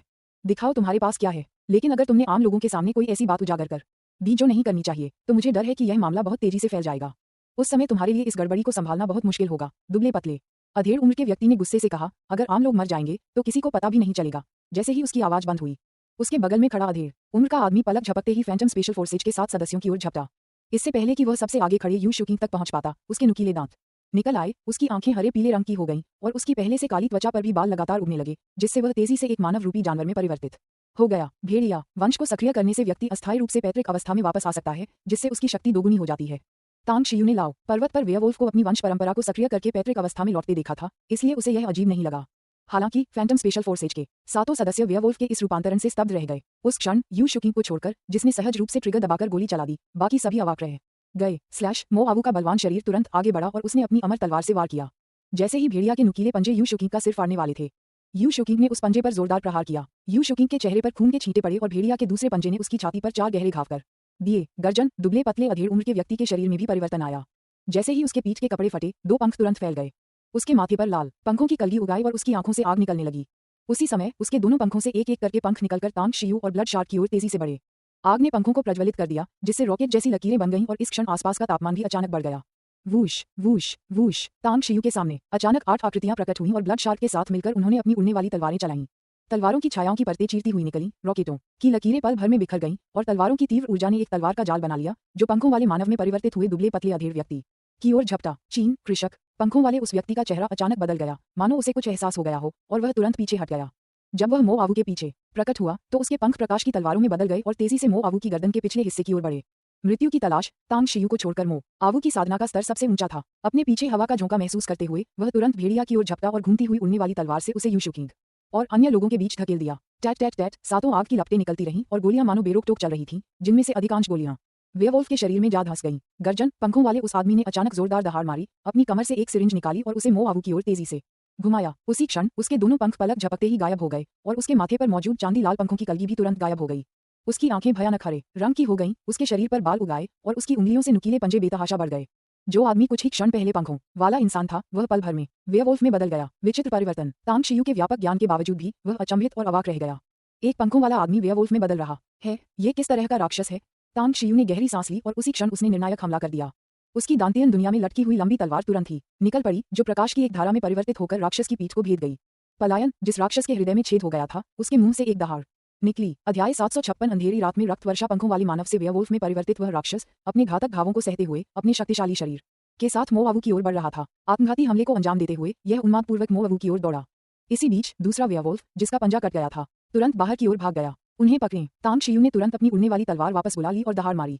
मो आवू ने गुस्से में दहाड़ मारी। उसकी मुट्ठी क्रूरता से भरी हुई राक्षस के चेहरे पर जा लगी, जबकि उसके अपने शरीर पर तेज पंजों से 8 खूनी घाव हो गए।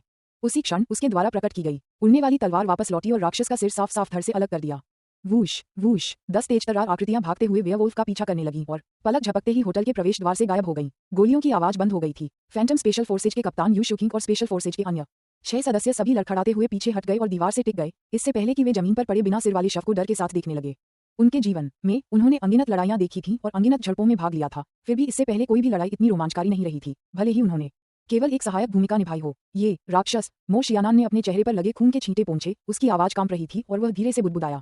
वह ये सोचता था कि जब तक उसके पास बंदूक है, उसे डर नहीं लगेगा, चाहे उसके सामने कोई शैतान ही क्यों ना आ जाए। लेकिन अभी अभी वह बुरी तरह डर गया था। खांसी खांसी फिल्मों के वेयरवुल्फ और बैटमैन की तरह यू शुकिंग ने अपने मुंह के कोने से खून पोंछा, लेकिन उसने अपनी छाती पर लगे खून बहते घाव की परवाह नहीं की। उसकी आंखों में सतर्कता झलक रही थी और उसकी बंदूक होटल के प्रवेश द्वार की ओर तनी हुई थी। तांग शियू मो आवू के पास गया, उसकी छाती पर लगे घाव को देखा, फिर एक औषधि निकाली और उसे उसके मुंह में डालते हुए गहरी आवाज में कहा, अब तुम्हारा मुख्य काम ठीक होना है, जल्दी से उबर जाओ, क्योंकि आगे और भी कई लड़ाइयां होने की संभावना है। मो आवू ने चुपचाप सिर हिलाया और कोने में जाकर पालथी मारकर बैठ गई। तांग शियू यू शुकिंग के सामने आए और हल्के स्वर में बोली, अपनी चोटों का इलाज खुद करो। डाक क्लब के वे विचित्र प्राणी ऐसी चीज नहीं है जिनसे आप निपट सकें। तो जैसा कि मैंने पहले कहा था, मुझे वास्तव में आपकी सुरक्षा की जरूरत नहीं है। आप में से सबसे बड़ी मदद यही होगी कि आप अपनी रक्षा करने में सक्षम हों। यू शुकिंग और फैंटम स्पेशल फोर्सेज के अन्य सदस्यों का चेहरा पीला पड़ गया, उनके दिलों में शर्म की एक गहरी भावना उमड़ आई। पहले जब तांग शियू ने कहा कि उसे उनकी सुरक्षा की जरूरत नहीं है, तो उन्होंने सोचा कि वह बहुत अहंकारी और लापरवाह है। अब उन्हें आखिरकार समझ आ गया कि वह बिल्कुल भी लापरवाह नहीं था, वह बस उनसे घृणा करता था। वह उन्हें नीचा समझता था। यू शुकिंग और अन्य लोगों ने एक दूसरे की ओर देखा और कड़वी मुस्कान और बेबसी के अलावा उनके दिलों में अपमान की एक प्रबल भावना उमड़ रही थी। उनका गर्व, उनकी आत्मसंतुष्टि, उनका आत्मविश्वास, सब कुछ इस क्षण चकनाचूर हो गया था। तांग शियू ने उन्हें उकसाने के लिए और कुछ नहीं कहा। आखिरकार वे सभी साधारण लोग थे और कभी सच्चे सैनिक थे जिन्होंने खुद को अपने देश के लिए समर्पित कर दिया था।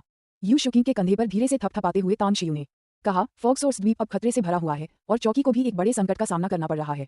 मुझे लगता है कि आपकी क्षमताओं को देखते हुए आपको छावनी अड्डे पर ही रहना चाहिए। जहां तक फॉक्सोर्स आइलैंड पर तैनात बलों का सवाल है, उन्हें आप मुझ पर छोड़ सकते हैं। यू शुकिंग कुछ देर चुप रही, फिर मुश्किल से बोली, मैं डिवीजन कमांडर यांग और चीफ ऑफ स्टाफ हू को स्थिति समझा दूंगी। जैसे ही वे आदेश जारी करेंगे, हम तुरंत छावनी अड्डे पर लौट आएंगे। तांग शियू ने सिर हिलाते हुए कहा, उन्हें रिपोर्ट करने की कोई जरूरत नहीं है, मैं बाद में खुद उन्हें समझा दूंगा। हालांकि एक चीज ऐसी है जिसमें मुझे उम्मीद है कि आप मेरी मदद कर सकते हैं। यू शुकीब ने तुरंत पूछा, यह क्या है? तांग शियू ने कहा, गोपनीयता। आज आपने जो कुछ भी देखा है उसे न तो लीक किया जाना चाहिए और न ही अपने वरिष्ठों को सूचित किया जाना चाहिए। मुझे पता है कि आप वफादार और देशभक्त सैनिक हैं, लेकिन आपको यह आदेश स्वीकार करना होगा। यू शुकीब चुप रहे, लेकिन मो शियानान ने जटिल भाव से कहा, आपका मतलब है हमें आपके आदेश का पालन करना होगा? क्या ये गोपनीयता का आदेश है? तांग शियू ने उदासीनता से कहा, बिल्कुल सही। मो शियानान ने कहा, हम केवल अस्थायी रूप से आपके अधीन हैं, लेकिन हमारी कोई जिम्मेदारी नहीं है। तांग शियू ने उसे रोकने के लिए हाथ उठाया और ठंडे लहजे में कहा, कुछ बातें ऐसी हैं जो मैं कहना नहीं चाहता था, लेकिन अब लगता है कि मैं केवल आपको चेतावनी ही दे सकता हूँ। इस बार मुझे फॉक्स सोर्स आइलैंड भेजने वाला वही नेता है। इसके अलावा मैं आपको एक और बात बताना चाहता हूँ, अगर सिर्फ वही नेता होता तो शायद मैं नहीं आता, क्योंकि मेरी पहचान, जैसा कि आपने अभी दुश्मनों से सुना, एक किसान की है। हम शक्ति और दीर्घायु की खोज करते हैं, हम स्वर्गीय दाव के नियमों को समझते हैं और हृदय की तलवार का अभ्यास करते हैं जो नश्वर दुनिया से संबंध तोड़ देती है। हालांकि इस बार उस आदरणीय बुजुर्ग के अलावा मेरे दादाजी स्वयं मेरे दरवाजे पर आकर मुझे आने के लिए कहने आए। मुझे आपसे ये छिपाने की जरूरत नहीं है, तांग गुशिंग मेरे दादा हैं और शाही राजधानी का तांग परिवार मेरा परिवार है। क्या आपको लगता है कि आज जो हुआ उसकी रिपोर्ट करना आवश्यक है? फैंटम स्पेशल फोर्सेज के सभी सदस्यों ने एक दूसरे की ओर देखा। उनके चेहरे सदमे से भरे हुए थे। उन्होंने कभी सपने में भी नहीं सोचा था कि तांग शियू को भेजने वाला वही नेता होगा, और न ही उन्हें यह उम्मीद थी कि वह तांग गुशिंग का पोता होगा। कोई आश्चर्य नहीं, इसमें कोई आश्चर्य की बात नहीं है कि उन दोनों कमांडरों ने आपको फॉक्स सोर्स द्वीप पर संकट को हल करने के लिए भेजा था। कृषि करने वालों के रूप में शायद केवल आप ही विदेशों से आने वाली विदेशी नस्लों से निपट सकते हैं। हम इस मामले को सर्वोच्च सैन्य रहस्य मानेंगे। जब तक नेता पूछताछ नहीं करते हम एक शब्द भी नहीं बोलेंगे। यू शुकीब ने गंभीरता से कहा। तांग शियू ने हल्के से सिर हिलाया और कहा, चलो आज रात यहीं रुकते हैं। बाहर का वातावरण खतरों से भरा है और मुझे डर है कि हमारे यहाँ पहुंचने की खबर पहले ही कई ताकतों को पता चल चुकी है। अगर मैं गलत नहीं हूँ तो आज रात शांतिपूर्ण नहीं रहेगी। आप कौन हैं? लॉबी के बगल वाले गलियारे से सुरक्षा वर्दी पहने दो अधेड़ उम्र के पुरुष निकले। उनके हाथों में टॉर्च थी और उनके चेहरे पर हैरानी के भाव थे। हालांकि बाईं ओर खड़े सुरक्षा गार्ड के पूछताछ समाप्त करने के बाद वह अचानक भय से चिल्ला उठा, हे भगवान, हत्या हो गई है, यहाँ एक मृत व्यक्ति है। जैसे ही उसकी आवाज धीमी हुई, दोनों के चेहरे भय से भरे हुए थे। वे लगभग अपनी पूरी ताकत लगाकर भागने लगे और जल्दी ही उस गलियारे में गायब हो गए जहां से वे आए थे। तांग शियू ने हंसते हुए कहा, तुम जाओ और यहाँ के मामलों को संभालो, मैं थोड़ी देर बाहर खड़ा रहूंगा, फिर वापस आकर हमें हमारे कमरों में ले जाऊंगा। ठीक है। यू शुकीब ने सिर हिलाया। तांग शियू ने एक सिगरेट निकाली, उसे जलाया और होटल के प्रवेश द्वार से बाहर निकल गया। बाहर के खाली रात के आकाश को देखता रहा। उसकी दिव्य चेतना लगातार चारों ओर फैल रही थी। अपनी वर्तमान क्षमता के साथ वह इसे बिना किसी समस्या के 5 या 600 मीटर तक भी बढ़ा सकता है। हालांकि जिस बात ने उसे थोड़ा चिंतित किया वह ये थी कि ब्लड शार्क और जिनशी बाकी 10 लोगों के साथ वेयरवुल्फ का पीछा करने गए थे और पहले ही उसकी दैवीय चेतना की सीमा से गायब हो चुके थे। बॉस, चिंता मत करो। अगर जिनशी और अन्य लोग खतरे में पड़ जाते हैं और दुश्मन को हरा नहीं पाते हैं, तब भी वे बच निकल सकते हैं। उड़ने वाली तलवारों का इस्तेमाल करके भाग निकलना सबसे तेज तरीका है। मोरवू को केवल कुछ मामूली चोटें आई थीं और वह अन्यथा ठीक थी, और वे घाव जिनसे पहले काफी खून बह रहा था काफी हद तक ठीक हो चुके थे। तांग शियू ने सिर हिलाते हुए कहा, मुझे हमेशा एक बुरा एहसास होता है, लेकिन मैं यह नहीं बता सकता कि क्यों। इसके अलावा जिस व्यक्ति की अभी अभी हत्या हुई है वह थोड़ा अजीब था। मो अवू ने कहा, क्या आप ये कह रहे हैं कि दूसरे पक्ष ने शुरू में पंखों वाले मानव के लक्षण दिखाए लेकिन फिर अचानक वेयरवुल्फ में बदल गया? तांग शियू ने कहा, बिल्कुल सही। मो अवू एक पल के लिए हिचकिचाया, फिर बोला, बॉस, मुझे लगता है कि यह किसी औषधि के कारण हो सकता है। जब उस राक्षस ने मुझे मारने के लिए सिरिंज का इस्तेमाल किया तो मैंने देखा कि सिरिंज के अंदर हरे रंग का तरल पदार्थ बचा हुआ था, और उसे मारने के बाद मैंने उसके शव का निरीक्षण किया। उसकी निचली पसलियों पर एक छोटा, लगभग अदृश्य सुई का निशान था और उसके शरीर के अंदर कुछ गहरे हरे रंग के अवशेष थे। तांग शियू ने अजीबोगरीब ढंग से कहा, अगर यह वाकई किसी औषधि के कारण हुआ है तो यह वाकई दिलचस्प है। एक वेयरवुल्फ का पंखों वाले इंसान में बदलने की क्षमता ये दर्शाती है कि पश्चिमी विदेशी जातियों के बीच भी शांति नहीं है। अवू, क्या आपको नहीं लगता कि अगर ऐसी कोई औषधि मौजूद है तो ये हत्या और फंसाने का सबसे अच्छा तरीका होगा? वास्तव में, मो अवू ने सूखी हंसी हंसी। अचानक दोनों ने एक साथ दक्षिण पूर्व की ओर देखा, क्योंकि उड़ती हुई तलवारों पर तेजी से आ रहे 10 लोगों के अलावा उनके पीछे पीछा करने वाले भी थे। अपने पंख फड़फड़ाते हुए 4 पिशाचों ने अजीबोगरीब हथियार पकड़े हुए थे और बार बार भयानक हमले कर रहे थे। अवू, जाओ उनसे मिलो। तांग शियू पलक झपकते ही हवा में उछल गया और जैसे ही उसकी आंतरिक लंबी तलवार प्रकट हुई वह भाग रहे 10 अधीनस्थों के पास से गुजर गया। फिर उसने अपना हाथ ऊपर उठाया और लंबी तलवार 100 मीटर लंबी प्रकाश की किरण में बदल गई, जो पीछा कर रहे 4 पिशाचों की ओर तेजी से बढ़ी। धरती को हिला देने वाले तलवार के प्रहार ने मानो एक स्थानिक अवरोध को फाड़ दिया हो। सभी दिशाओं से अनगिनत ऊर्जाएं उमड़ पड़ी और बिजली की गति से चलने वाली तलवार की छाया में विलीन हो गईं। 1 सेकंड के 100वें हिस्से के भीतर ही तलवार के इस प्रहार की शक्ति कई गुना बढ़ गई। पीछे हटना। पिशाचों में से एक के मुंह से एक तीखी दहाड़ निकली। उसकी आवाज में तीव्र घबराहट भरी हुई थी। पलक झपकते ही 4 पिशाच घबराकर पीछे हट गए। फुफ फुफ फुफ फुफ। उनकी वापसी तो तेज थी, लेकिन बिजली की रफ्तार से चलने वाली तलवार की छाया उससे भी तेज थी, जिसने अपने हथियारों से रोकने की कोशिश कर रहे 4 पिशाचों पर अदम्य गति से प्रहार किया। वे 4 पिशाच तूफानी समुद्र में अकेली नावों की तरह थे, जो खून उगलते हुए सैकड़ों मीटर पीछे उड़ गए और कई इमारतों में बड़े बड़े छेद कर दिए। भूतलोक की धुंध। एक पिशाच ढह चुकी इमारत से बाहर निकला और जैसे ही उसने घने काले धुएं का एक बादल छोड़ा, कुछ ही पलों में वह काला कोहरा बेतहाशा फैल गया और आधे किलोमीटर के दायरे में सब कुछ अपनी चपेट में ले लिया। इसके बाद 4 पिशाच घने कोहरे में समा गए और गायब हो गए। तांग शियू की भौहें तन गईं। उन्होंने पाया कि काली धुंध के संपर्क में आते ही उनकी दिव्य चेतना अवरुद्ध हो गई थी। असहाय होकर वह केवल अपनी दैवीय चेतना को समेट सकता था, तेजी से दूसरी दिशा में मुड़ सकता था और फिर उन 4 पिशाचों का पीछा कर सकता था जहां वे गायब हो गए थे। कुछ मिनट बाद तांग शियू होटल के प्रवेश द्वार पर लौटी और अस्त व्यस्त हालत में दिख रहे जिन शी और अन्य लोगों को देखकर तांग शियू ने भौहें चढ़ाकर पूछा, उन चारों पिशाचों का मूल क्या है? अध्याय 757 शत्रु को गहराई में फंसाना। तांग शियू के पूरे बल से किए गए हमले से चारों पिशाच सीधे तौर पर मारे नहीं गए, बल्कि वे केवल गंभीर रूप से घायल हुए, जिससे तांग शियू को झटका लगा। उससे पहले ही शेंग जिएना से पिशाचों के पदानुक्रम के बारे में पता चल चुका था, इसलिए उसने शुरू में अनुमान लगाया कि वे चारों पिशाच कम से कम विस्काउंट स्तर तक पहुंच चुके थे। विस्काउंट्स शेंग जिएना ने उसे बताया था कि पूरी पश्चिमी पिशाच जाति में निश्चित रूप से 20 से अधिक व्यक्ति नहीं होंगे जो विस्काउंट स्तर तक पहुंच सकते हैं। फिर भी आज 4 एक साथ प्रकट हुए। इससे तांग शियू बेहद सतर्क हो गया। बॉस, उन्हें डार्क क्लब का सदस्य होना चाहिए। हमने उस वेयरवुल्फ को पहले ही बुरी तरह घायल कर दिया था, लेकिन 4 पिशाचों ने उसे बचा लिया, जिनशी ने कड़वाहट से कहा। तांग शियू ने धीरे से सिर हिलाया और कहा, वे चारों पिशाच बहुत शक्तिशाली हैं। अगर मैं अपने कुछ तुरुप के पत्तों का इस्तेमाल नहीं करता तो उन्हें गंभीर रूप से घायल करना या मारना मुश्किल होगा। अब हमारे असली दुश्मन सामने आ चुके हैं, इसलिए हमारी अगली कार्रवाई सावधानीपूर्वक और सतर्कता से होनी चाहिए, अन्यथा हम इस कोहरे के स्रोत द्वीप पर मर भी सकते हैं। हाँ, सभी ने गंभीर भावों के साथ कहा। तुरंत ही तांग शियू सबको वापस होटल ले गया, जहां यू शुकिंग पहले ही फैंटम स्पेशल फोर्सेज के सदस्यों को होटल के वर्तमान प्रभारी एक पीले चेहरे वाले अधेड़ उम्र के व्यक्ति को ढूंढने के लिए ले आया था। श्रीमान तांग, कमरे तैयार हैं और आप किसी भी समय चेक इन कर सकते हैं। ये कमरे की चाबी के कार्ड हैं, यू शुकिंग ने सम्मानपूर्वक कहा और चाबी के कार्डों का एक बंडल सौंप दिया।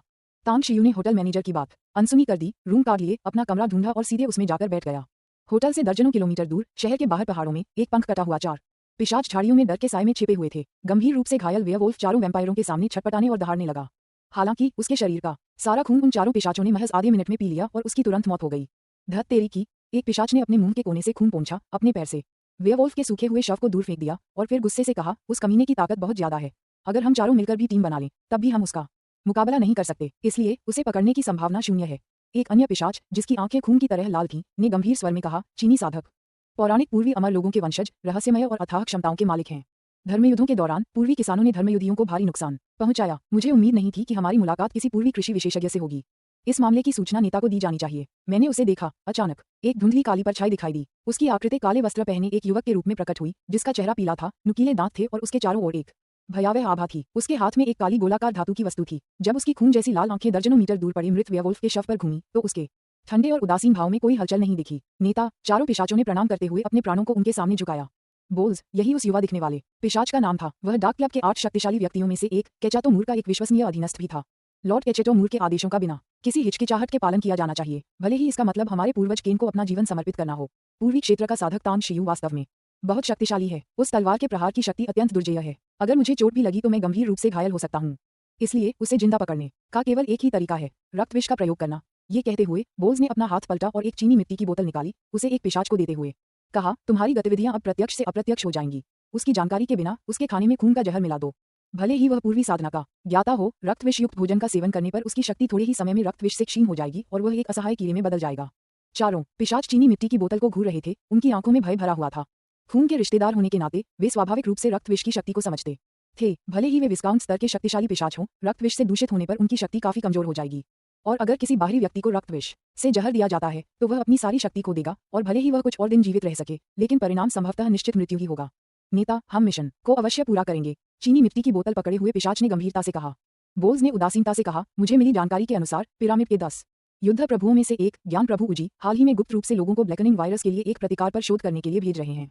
एक बार जब उनके लोग अपने शोध में सफल हो जाएंगे तो इसका हमारी योजना पर महत्वपूर्ण प्रभाव पड़ेगा।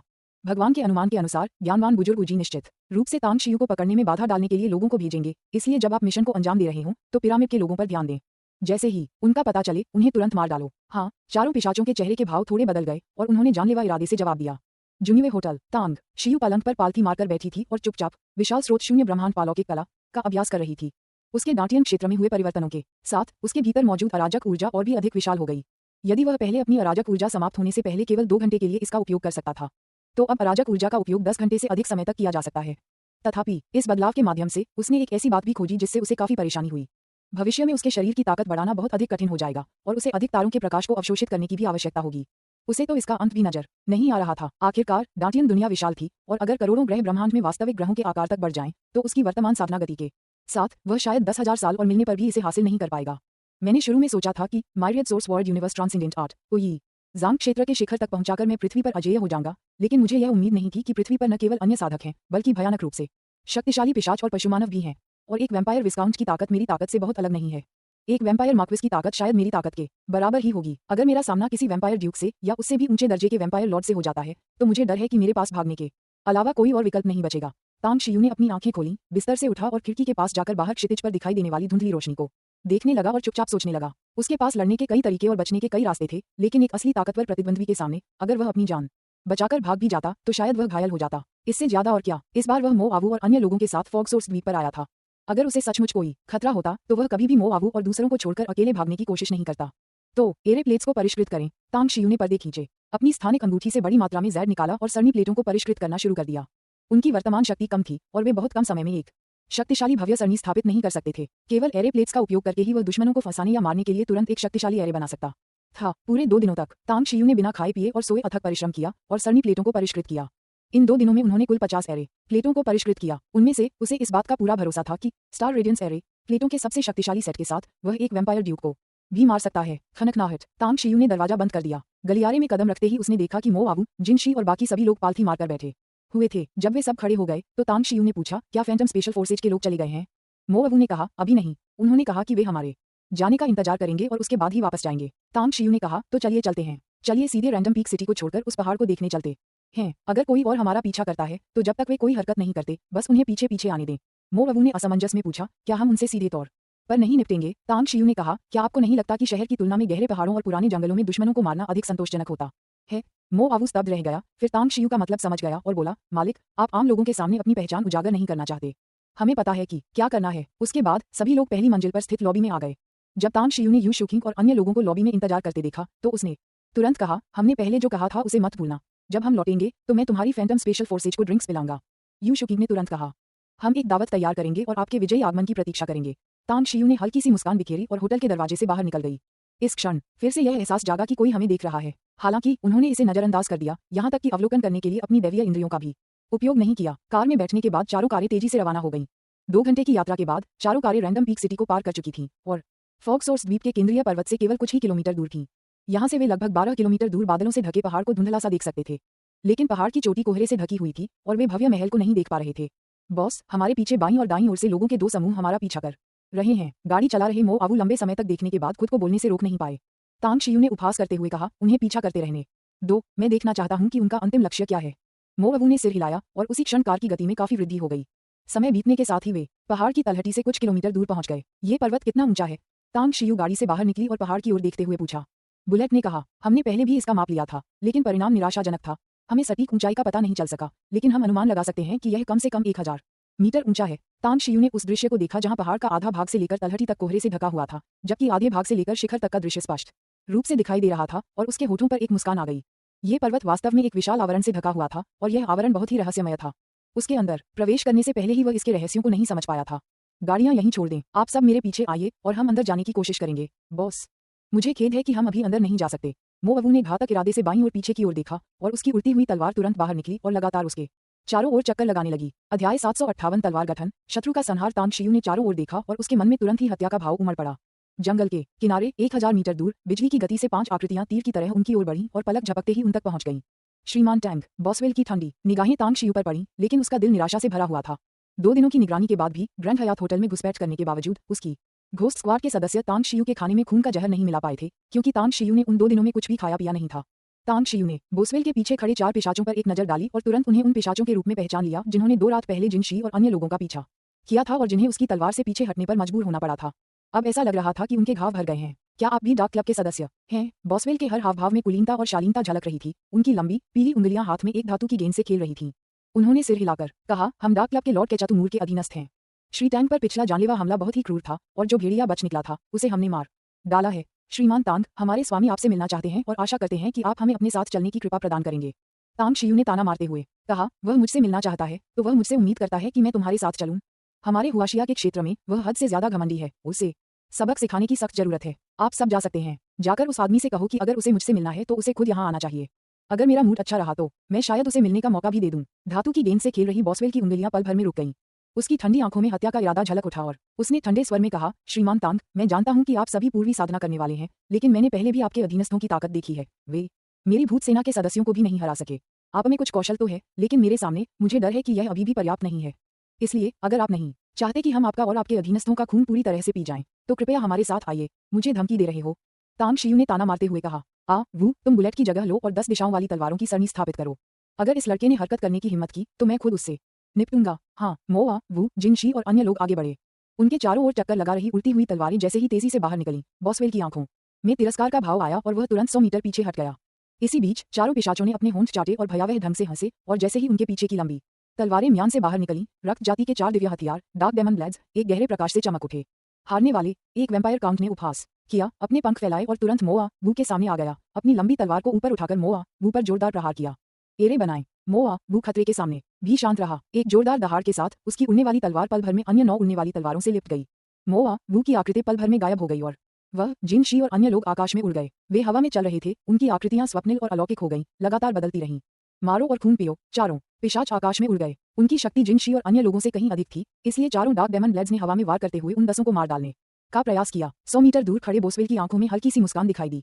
2 दिन पहले उसके घोस्ट स्क्वाड के 4 अधीनस्थों ने तांग शियू के अधीनस्थों का पीछा किया और उन पर लगातार हमला किया। अब उसके विचार में अंततः तांग शियू के अधीनस्थ ही मारे जाएंगे, भले ही एक व्यक्ति को बदल दिया जाए। परिणाम पहले से ही निर्धारित था। उसे समझ नहीं आया तांग शियू इतना मूर्ख क्यों था। क्या उसने 2 दिन पहले हुए युद्ध के बाद अपने अधीनस्थों की दयनीय हालत नहीं देखी थी। 1000 मीटर दूर जंगल के दूसरी ओर छिपे हुए 1 दर्जन से अधिक पुरुषों और महिलाओं ने युद्ध की शुरुआत को स्पष्ट रूप से देखा। शिवू ने उत्साह से भरे चेहरे के साथ एक खंजर को कसकर पकड़ रखा था। भाई शिवू, लगता है हमने तुरंत कार्रवाई न करके सही किया। अब जब बॉसवेल घोस्ट स्क्वाड के सदस्यों को ले आया है तो हम इसका फायदा उठा सकते हैं। काले चमड़े की जैकेट पहने एक खूबसूरत लड़की ने होठों पर मुस्कान लिए फुसफुसाते हुए कहा। शिवू ने सिर हिलाया और मुस्कुराते हुए कहा, तुम सही कह रहे हो। चाहे उनकी लड़ाई में कोई जीते या हारे, अंत में दोनों बुरी तरह घायल हो जाएंगे। जब हम सबसे आखिर में पहुंचेंगे तो हम आसानी से उन सभी को खत्म कर सकते हैं।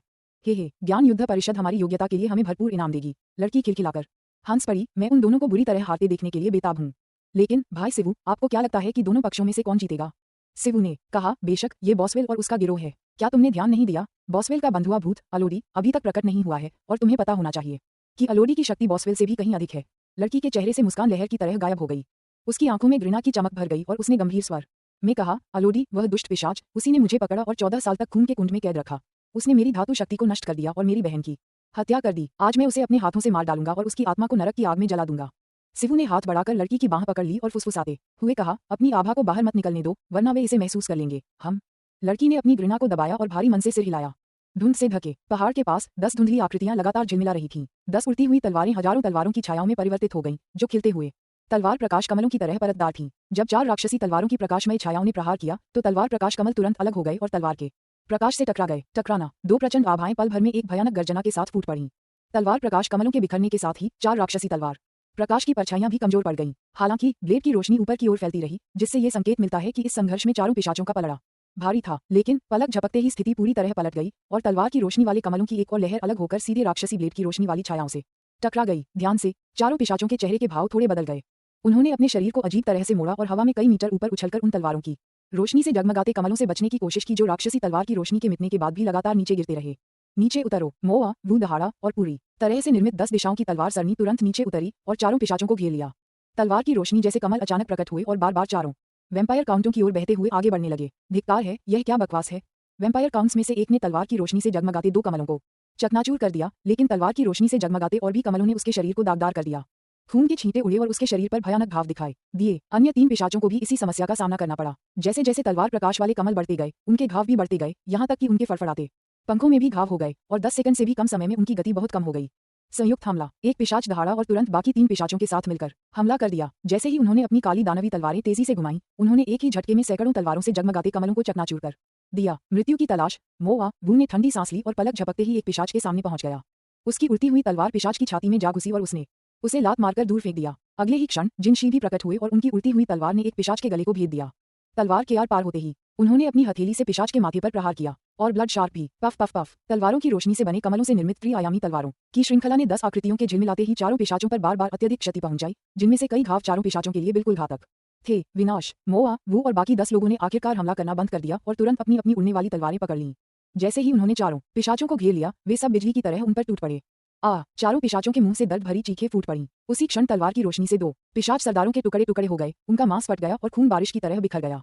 बाकी बचे 2 वैम्पायर काउंट्स में से एक का मूल शरीर चकनाचूर हो गया और वह खून से लथपथ पूरी तरह बेजान होकर जमीन पर गिर पड़ा। केवल एक वैम्पायर काउंट, जो मुश्किल से ही जीवित था, धूल उड़ाते हुए जमीन पर जा गिरा। वह कैसे संभव है? बॉसवेल उस भीषण युद्ध को देखकर स्तब्ध रह गया और परिणाम से उसे गहरा सदमा लगा। उसे पूरा भरोसा था कि उसके चारों अधीनस्थ सैनिक तांग शियू के अधीनस्थ सैनिकों का पूरी तरह सफाया कर देंगे, लेकिन किसने सोचा होगा कि परिणाम ऐसा होगा। उसका दिल दुख से भर गया। उसका दिल खून से लथपथ था। वह जानता था कि उसके चारों वैम्पायर काउंट उसके सबसे शक्तिशाली अधीनस्थ थे और डार्क क्लब में उच्च पद पाने के लिए उन्हीं पर निर्भर थे। अन्यथा केवल अपनी शक्ति और अपने 2 वफादार भाइयों के बल पर वह कभी भी वह महत्व प्राप्त नहीं कर पाता जो उसे अब प्राप्त था। वूश वूश वूश, मोआ, वो और बाकी 10 लोग ऊपर से नीचे उतरे और तांग शियू के ठीक सामने व्यवस्थित रूप से खड़े हो गए। उन पर 4 पिशाचों के खून के अलावा वे खुद पूरी तरह से सुरक्षित थे। तांग शियू ने ताली बजाई और कहा, शाबाश, वैम्पायर काउंट्स इससे ज्यादा कुछ नहीं है। बॉसवेल ने तेजी से दौड़कर अपने बुरी तरह घायल अकेले बचे हुए साथी की ओर धावा बोला। जब उसने साथी के जख्मों की जांच की तो उसे थोड़ी राहत मिली, क्योंकि यद्यपि साथी को बाहरी तौर पर गंभीर चोटें आई थीं, लेकिन उसका हृदय क्षतिग्रस्त नहीं हुआ था, इसलिए उसके बचने की उम्मीद अभी भी बाकी थी। इस पल तांग शियू तुरंत मोआ, वू और बाकी 10 लोगों के पीछे प्रकट हो गया। जैसे ही उसने अपनी लंबी तलवार चलाई, एक विनाशकारी शक्ति तुरंत फूट पड़ी और बॉसवेल और घायल वैम्पायर काउंट की ओर तेजी से बढ़ने लगी। 100 मीटर लंबी तलवार की छाया ने आकाश और पृथ्वी की ऊर्जा को अवशोषित कर और भी अधिक शक्तिशाली हो गई। एक ही वार में बॉसवेल का चेहरा एकदम बदल गया और वह पलक झपकते ही 100 मीटर दूर गायब हो गया। उसका अधीनस्थ, जिसे वह समय रहते बचा नहीं सका, 2 टुकड़ों में कट गया। हालांकि बॉसवेल काफी तेजी से बच निकला, फिर भी तलवार की ऊर्जा से उसकी पीठ पर वार हुआ, जिससे कई खून से लथपथ और भयानक घाव हो गए। बस एक धुंधली काली छाया तांग शियू के पास से गुजरी। तांग शियू की पुतलियां सिकुड़ गईं। एक अदृश्य खतरे के एहसास ने उसके रोम रोम को झकझोर दिया। अपनी अलौकिक बोध शक्ति का उपयोग करते हुए, इससे पहले कि वह अपनी दिव्य चेतना को सक्रिय कर पाता, उसके हाथ में मौजूद लंबी तलवार ने तेजी से बाईं ओर वार किया। अध्याय 759 स्वर्ग का प्रिय 2 अदृश्य शक्तियों के टकराने से तांग शियू दर्जनों मीटर दूर जा गिरा, फिर लड़खड़ाया और संभला। दूसरी दिशा में काले नाइट क्लॉथ में एक पिशाच प्रकट हुआ। टक्कर के दौरान तलवार की ऊर्जा से उसका हाथ खून से लथपथ था। कितना मजबूत! अलोडी के पंखों पर तलवार की ऊर्जा के छींटे पड़ गए थे और दर्द से उसका दम घुटने लगा था। कुछ दर्जन मीटर पीछे गिरने के बाद वह तुरंत बहुत दूर भाग गया। अगर ये सीधा टकराव होता तो उसे ऐसा महसूस नहीं होता, लेकिन उसने तो बस एक छुपकर हमला किया था और तांग शियू का जवाबी हमला भी पूरी ताकत से नहीं हुआ था। अलोडी, तुम कैसे हो? बोसिर सदमे से भरे चेहरे के साथ अलोडी के पास दौड़ा और उसकी खून से लथपथ बांह देखकर उसका दिल बुरी तरह धड़क उठा। अलोडी ने तांग शियू की ओर गहरी नजर से देखा और कड़वाहट से कहा, वह आदमी बिल्कुल भी इंसान नहीं है। उसकी शक्ति बहुत अधिक है। उस तलवार की शक्ति लगभग वैसी ही है जैसी लॉर्ड केचतु मूर द्वारा अपनी पूरी शक्ति का प्रदर्शन करने पर होती है। चलिए पीछे हटते हैं, केवल स्वयं लॉर्ड केचतु मूर ही उन्हें हरा सकते हैं। बोसिर अनिच्छा से भरा हुआ था, लेकिन वह अलोडी के शब्दों का खंडन नहीं कर सका। वह जानता था कि अलोडी सच कह रहा है। भले ही वह और अलोडी मिलकर काम करें, फिर भी शायद वे उस आदमी का मुकाबला नहीं कर पाएंगे। जाना, वे दोनों आकृतियां वहां जरा भी नहीं रुकी और तुरंत उसी दिशा में वापस दौड़ पड़ी जहां से वे आई थीं। 1 किलोमीटर दूर जंगल में सिवू अपने सामने के दृश्य को देखकर अवाक रह गया। उसने कभी सपने में भी नहीं सोचा था कि इसका अंत इस तरह होगा। कुछ ही क्षण पहले उसने आत्मविश्वास से घोषणा की थी कि डार्क क्लब की घोस्ट स्क्वाड जीतेगी, फिर भी इतने कम समय में घोस्ट स्क्वाड के 4 पिशाचों का वध कर दिया गया, और यहाँ तक कि घोस्ट स्क्वाड के नेता बोसिर को भी अपने साथी अलोडी के साथ पीछे हटने के लिए मजबूर होना पड़ा। यह एक अदृश्य थप्पड़ की तरह था जिसने उसके चेहरे पर जोर से प्रहार किया। क्या ऐसा हो सकता है कि पूर्वी देशों के साधकों की शक्ति वास्तव में इतनी जबरदस्त थी? सिवू का गला सूख गया था। इस परिणाम ने उसे स्तब्ध कर दिया था। उसके पास 1 दर्जन से अधिक अधीनस्थ थे और यदि वे बोसिर के पिशाचों से लड़ते तो जीत की संभावना शायद 50-50 होती। अब तो स्पॉल के चारों अधीनस्थ भी मारे जा चुके थे और बोसिर और अलोडी अफरा तफरी में भाग गए थे। अगर वह अपने आदमियों को भी ले आता तो शायद उसे कोई फायदा नहीं होता है ना। क्या करें? क्या उसे इस तरह चुपचाप चले जाना चाहिए? क्या उसे लॉर्ड वूजी द्वारा सौंपे गए मिशन को छोड़ देना चाहिए? सिवू के बगल में खड़ी प्यारी लड़की ने अपनी छोटी मुठियां भींच लीं। उसकी आंखों से मानो आग निकल रही थी। उसे इस तरह की घटनाओं की उम्मीद नहीं थी। उसे यह उम्मीद नहीं थी कि वह दुष्ट पिशाच अलोडी बेशर्मी से भाग जाएगा। वह अलोडी को मार डालना चाहती थी। उसकी इच्छा थी कि वह उसे पीसकर धूल बना दे, लेकिन अब जब वह भाग गया था तो वह उस पर हाथ नहीं उठा सकती थी। गहरी सोच में डूबे सियू का चेहरा अचानक चमक उठा जब उन्होंने ध्यान से देखा कि तांग शियू अपने अधीनस्थों से घिरा हुआ था और मुंह भर ताजा खून फूंक रहा था। इससे क्या संकेत मिलता है? इसका मतलब था कि तांग शियू घायल हो गया था और वह भी काफी गंभीर रूप से। एक अवसर सिवू ने अपना संकल्प दृढ़ किया और गहरी आवाज में कहा, अर्थवॉकर, मोआस, तुम दोनों दो आदमी लेकर जमीन के नीचे से उनके पास जाओ। आपको दुश्मनों को उस समय गंभीर रूप से घायल करना होगा जब वे अचानक हमले का शिकार हो जाएं। छायाहीन, तुम किंग कोंग और अन्य लोगों के पीछे पीछे चलो, तांग शियू पर छुपकर हमला करने का अवसर पाओ। भले ही आप उसे एक ही वार में न मार सकें, लेकिन आपको उसकी चोटों को और अधिक गंभीर बनाना होगा। ब्लैकविंड और बाकी दोनों मेरे साथ आओ। बहुत दूर तांग शियू ने मुंह भरकर खून थूका और उसकी निगाहें लापरवाही से उस दिशा में गईं जहां सिवू और उसका समूह छिपा हुआ था।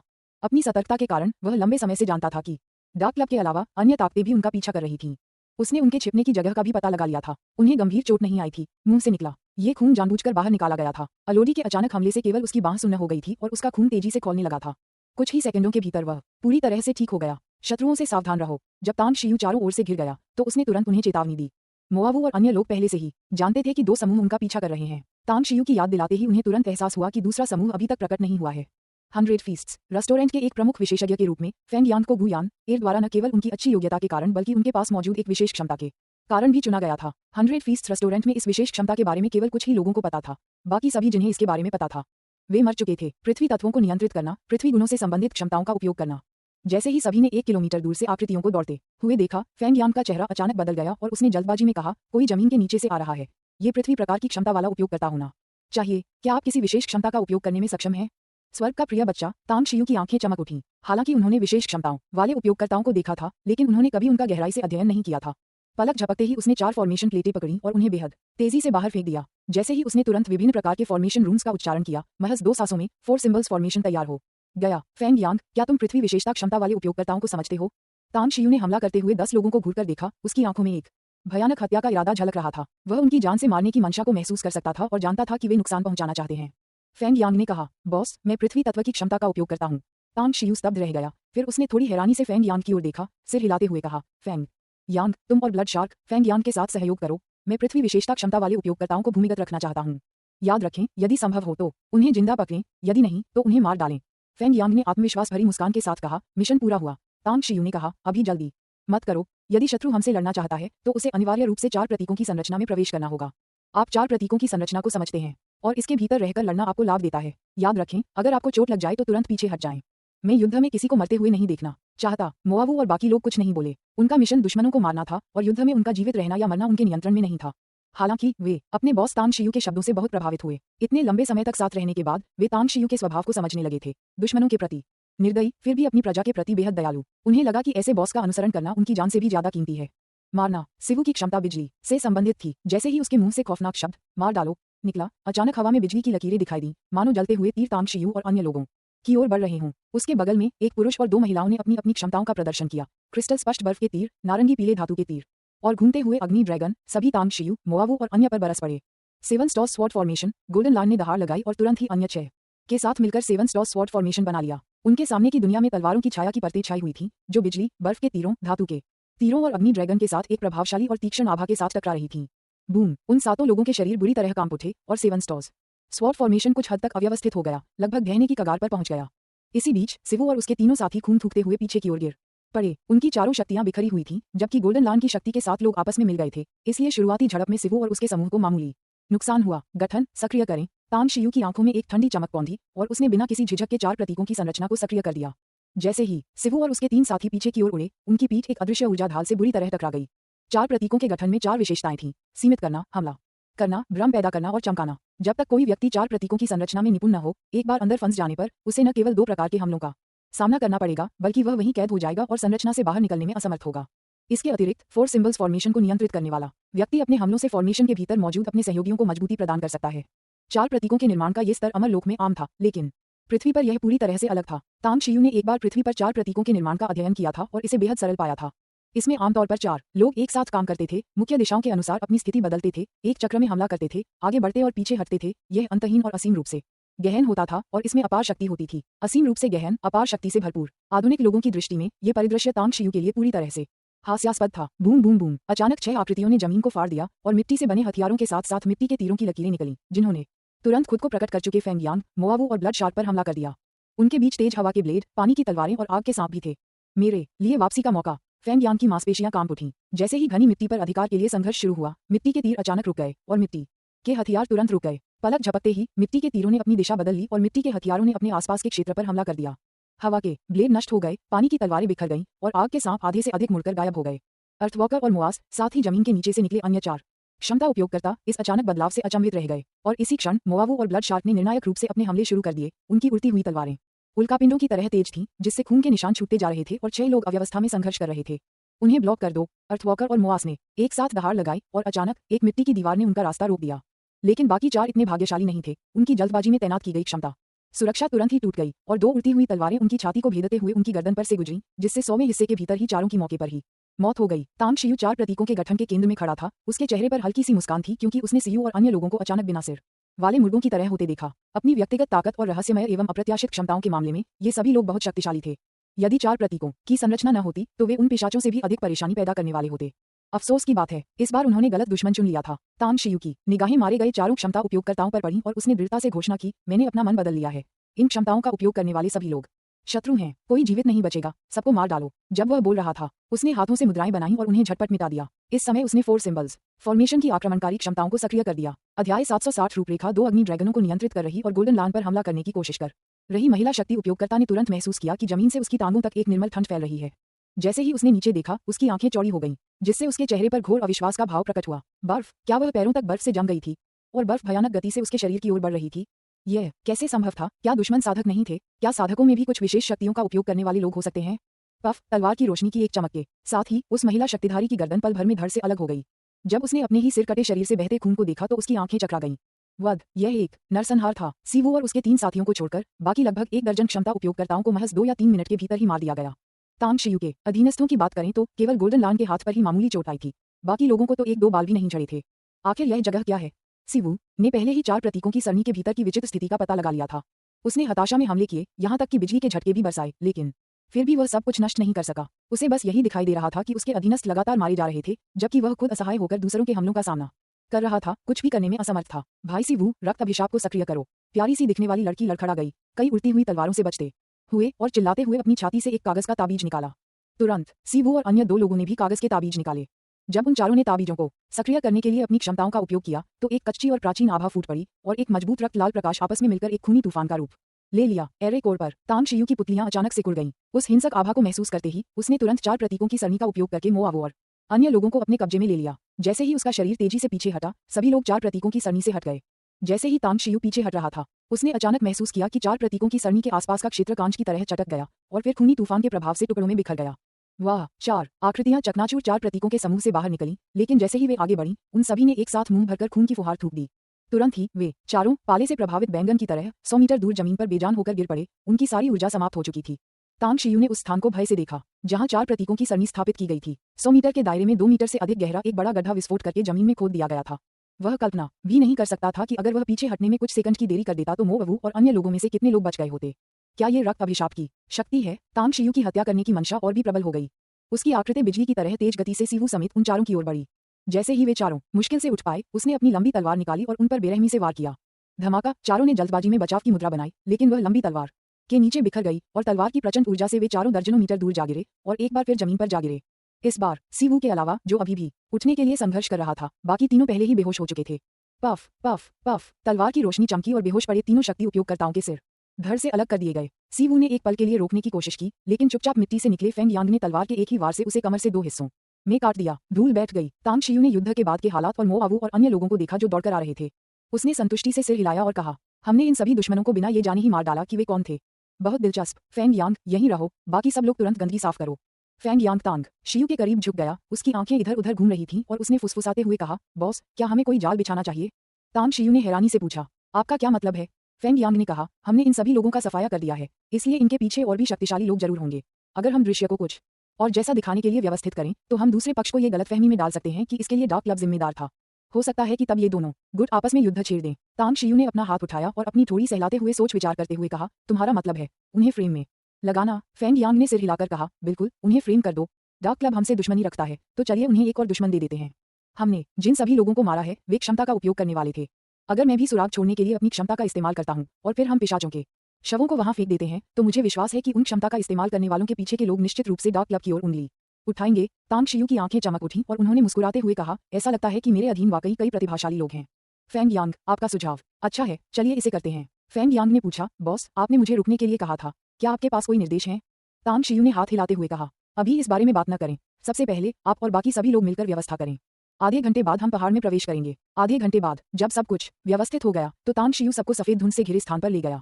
उनकी दैवीय चेतना जागृत हुई, लेकिन वह सफेद धुंध को भेद नहीं सकी। ऐसा लग रहा था मानो उसके सामने छाई हुई सफेद धुंध चिपचिपी हो, जो उसकी दिव्य चेतना को बुरी तरह से बाधित कर रही हो। बॉस, क्या आप इस संरचना को तोड़ने वाले हैं? मोआवू उत्सुकता भरे भाव से तांग शियू के बगल में चल रही थी और पूछ रही थी। तांग शियू ने अपना सिर हिलाया, अपनी अंतरस्थानिक अंगूठी से कागज का एक टुकड़ा निकाला, उस पर जल्दी से मंत्र उकेरे और फिर उसे मोड़कर कागज की पतंग बना ली। जब उसने उसे छोड़ा तो कागज की पतंग में मानो चेतना आ गई और वह सफेद धुंध में उड़ गई। इसके बाद तांग शियू ने मोआवू और अन्य लोगों को अपने पीछे पीछे विशाल सफेद कोहरे में प्रवेश कराया। यह एक मार्गदर्शक कागज की पतंग है। एक साधक के रूप में आपको कुछ जादुई मंत्रों और दैवीय क्षमताओं की आवश्यकता होती है। आप में साधना तो है, लेकिन जादुई मंत्रों और दिव्य शक्तियों पर महारत नहीं है। इसलिए भविष्य में यदि आपका सामना अन्य साधकों से होता है तो आपको बहुत नुकसान उठाना पड़ेगा। जब हम मैजिक सिटी लौटेंगे तो मैं धीरे धीरे आपको कुछ जादुई मंत्र और दिव्य शक्तियां सिखाऊंगा। हाँ, मोआवू और अन्य सभी ने खुशी जाहिर की और सम्मानपूर्वक जवाब दिया। कागज की पतंग को दिशा देना, यह एक साधारण सा जादू था, बहुत शक्तिशाली नहीं, लेकिन यह अपने स्वामी की इच्छा के अनुसार सीधी रेखा में यात्रा कर सकता था। कोहरे में उसका पीछा करने से उन्हें रास्ता भटकने से बचाया जा सकेगा। जैसे जैसे वे आगे बढ़ते गए, लगभग 100 मीटर की गहराई में चेहरे के सामने अपना हाथ देखना असंभव हो गया और एक विशेष वायुमंडलीय दबाव ने उनका रास्ता रोक दिया, जिससे गोल्डन लान और अन्य लोग आगे बढ़ने से रुक गए। बॉस, दबाव बहुत ज्यादा है, हम इसे संभाल नहीं सकते, गोल्डन लान ने गहरी आवाज में कहा। तांग शियू की निगाहें तेज थीं और वह सभी के पीले पड़े चेहरों और उनके स्पष्ट संघर्ष को साफ देख सकता था। वह तुरंत रुक गया और जैसे ही उसके शरीर से एक विशाल आभा निकली, उसने तुरंत उस दबाव का मुकाबला किया। पफ, तांग शियू का शरीर कांप उठा और वह लड़खड़ाने और अपना संतुलन वापस पाने से पहले तुरंत 10 कदम से अधिक पीछे हट गया। हालांकि उसके मुंह से ताज़ा खून की एक बूंद अभी भी फूट पड़ी। जैसे ही उसने उस दबाव का मुकाबला करने के लिए अपनी आभा को मुक्त किया, एक विशाल सागर जैसी शक्ति उसकी ओर गर्जना करते हुए बढ़ी और पल भर में उसकी आभा को कुचल दिया।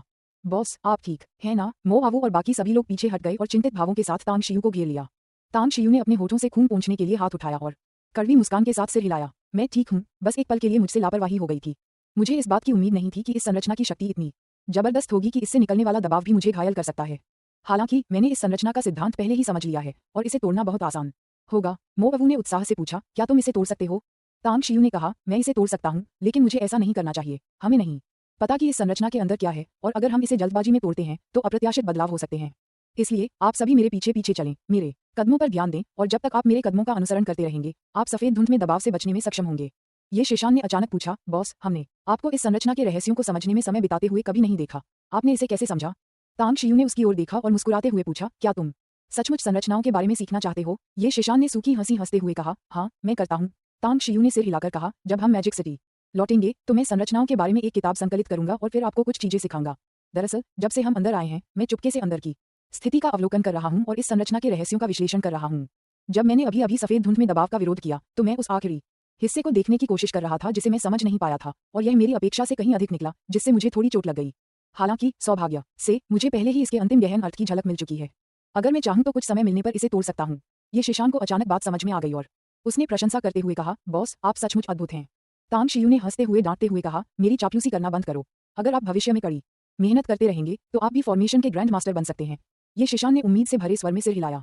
तांग शियू ने कागज की पतंग को वापस ले लिया और उसके मार्गदर्शन में समूह 600 मीटर से अधिक के सफेद कोहरे वाले क्षेत्र को पार करते हुए अंततः पहाड़ की तलहटी तक पहुंच गया। ये बहुत सुंदर है। यहाँ तक कि वे लोग भी जो कभी निर्दयी हत्यारे हुआ करते थे, उस दृश्य की सुंदरता को देखते ही मंत्रमुग्ध हो गए। अंदर का कोहरा बहुत हल्का था, मानो वह अलौकिक ऊर्जा से घिरा एक परीलोक हो, जिसमें फूलों के जीवंत रंग, पेड़ों की जीवंतता, जंगली जानवरों की कोमलता और परिदृश्य की धुंधली सुंदरता समाई हुई थी। सबसे ज्यादा आश्चर्य की बात यह थी कि एक बहती हुई धारा वास्तव में पहाड़ों की ओर विपरीत दिशा में बह रही थी। गुरुत्वाकर्षण के नियमों को धता बताने वाला ये दृश्य, साथ ही पानी से कभी कभी उछलती हुई जीवंत रंगीन मछलियां, सभी के दृष्टिकोण को बहुत व्यापक बना देती हैं। और नदी पर कई छोटे छोटे आकर्षक पुल थे, जिनमें से प्रत्येक का आकार अलग था। कुछ मेहराबदार, कुछ सीधे, कुछ घुमावदार और यहाँ तक कि अर्धचंद्राकार पुल भी थे। पहाड़ पर तांग शियू ने एक कदम बढ़ाया और तेजी से ऊपर की ओर चलने लगी। जैसे ही उसने एक छोटा पुल पार किया और जमीन पर कदम रखा, एक अदृश्य शक्ति ने उस पर दबाव डालना शुरू कर दिया। अपनी अपार शक्ति के बावजूद वह पल भर में दबाव के आगे डगमगा गया। सावधान रहो, कुछ अजीब हो रहा है, तांग शियू ने अपनी आंखें सिकोड़ते हुए बिना सिर घुमाए कहा। उसी समय उसने दृढ़ता से एक और कदम बढ़ाया और आगे बढ़ने लगा। हर कदम के साथ उसे दबाव बढ़ता हुआ महसूस हो रहा था और हर कदम पिछले कदम से थोड़ा अधिक कठिन लग रहा था। इस तरह तांग शियू ने सभी को आगे बढ़ाया।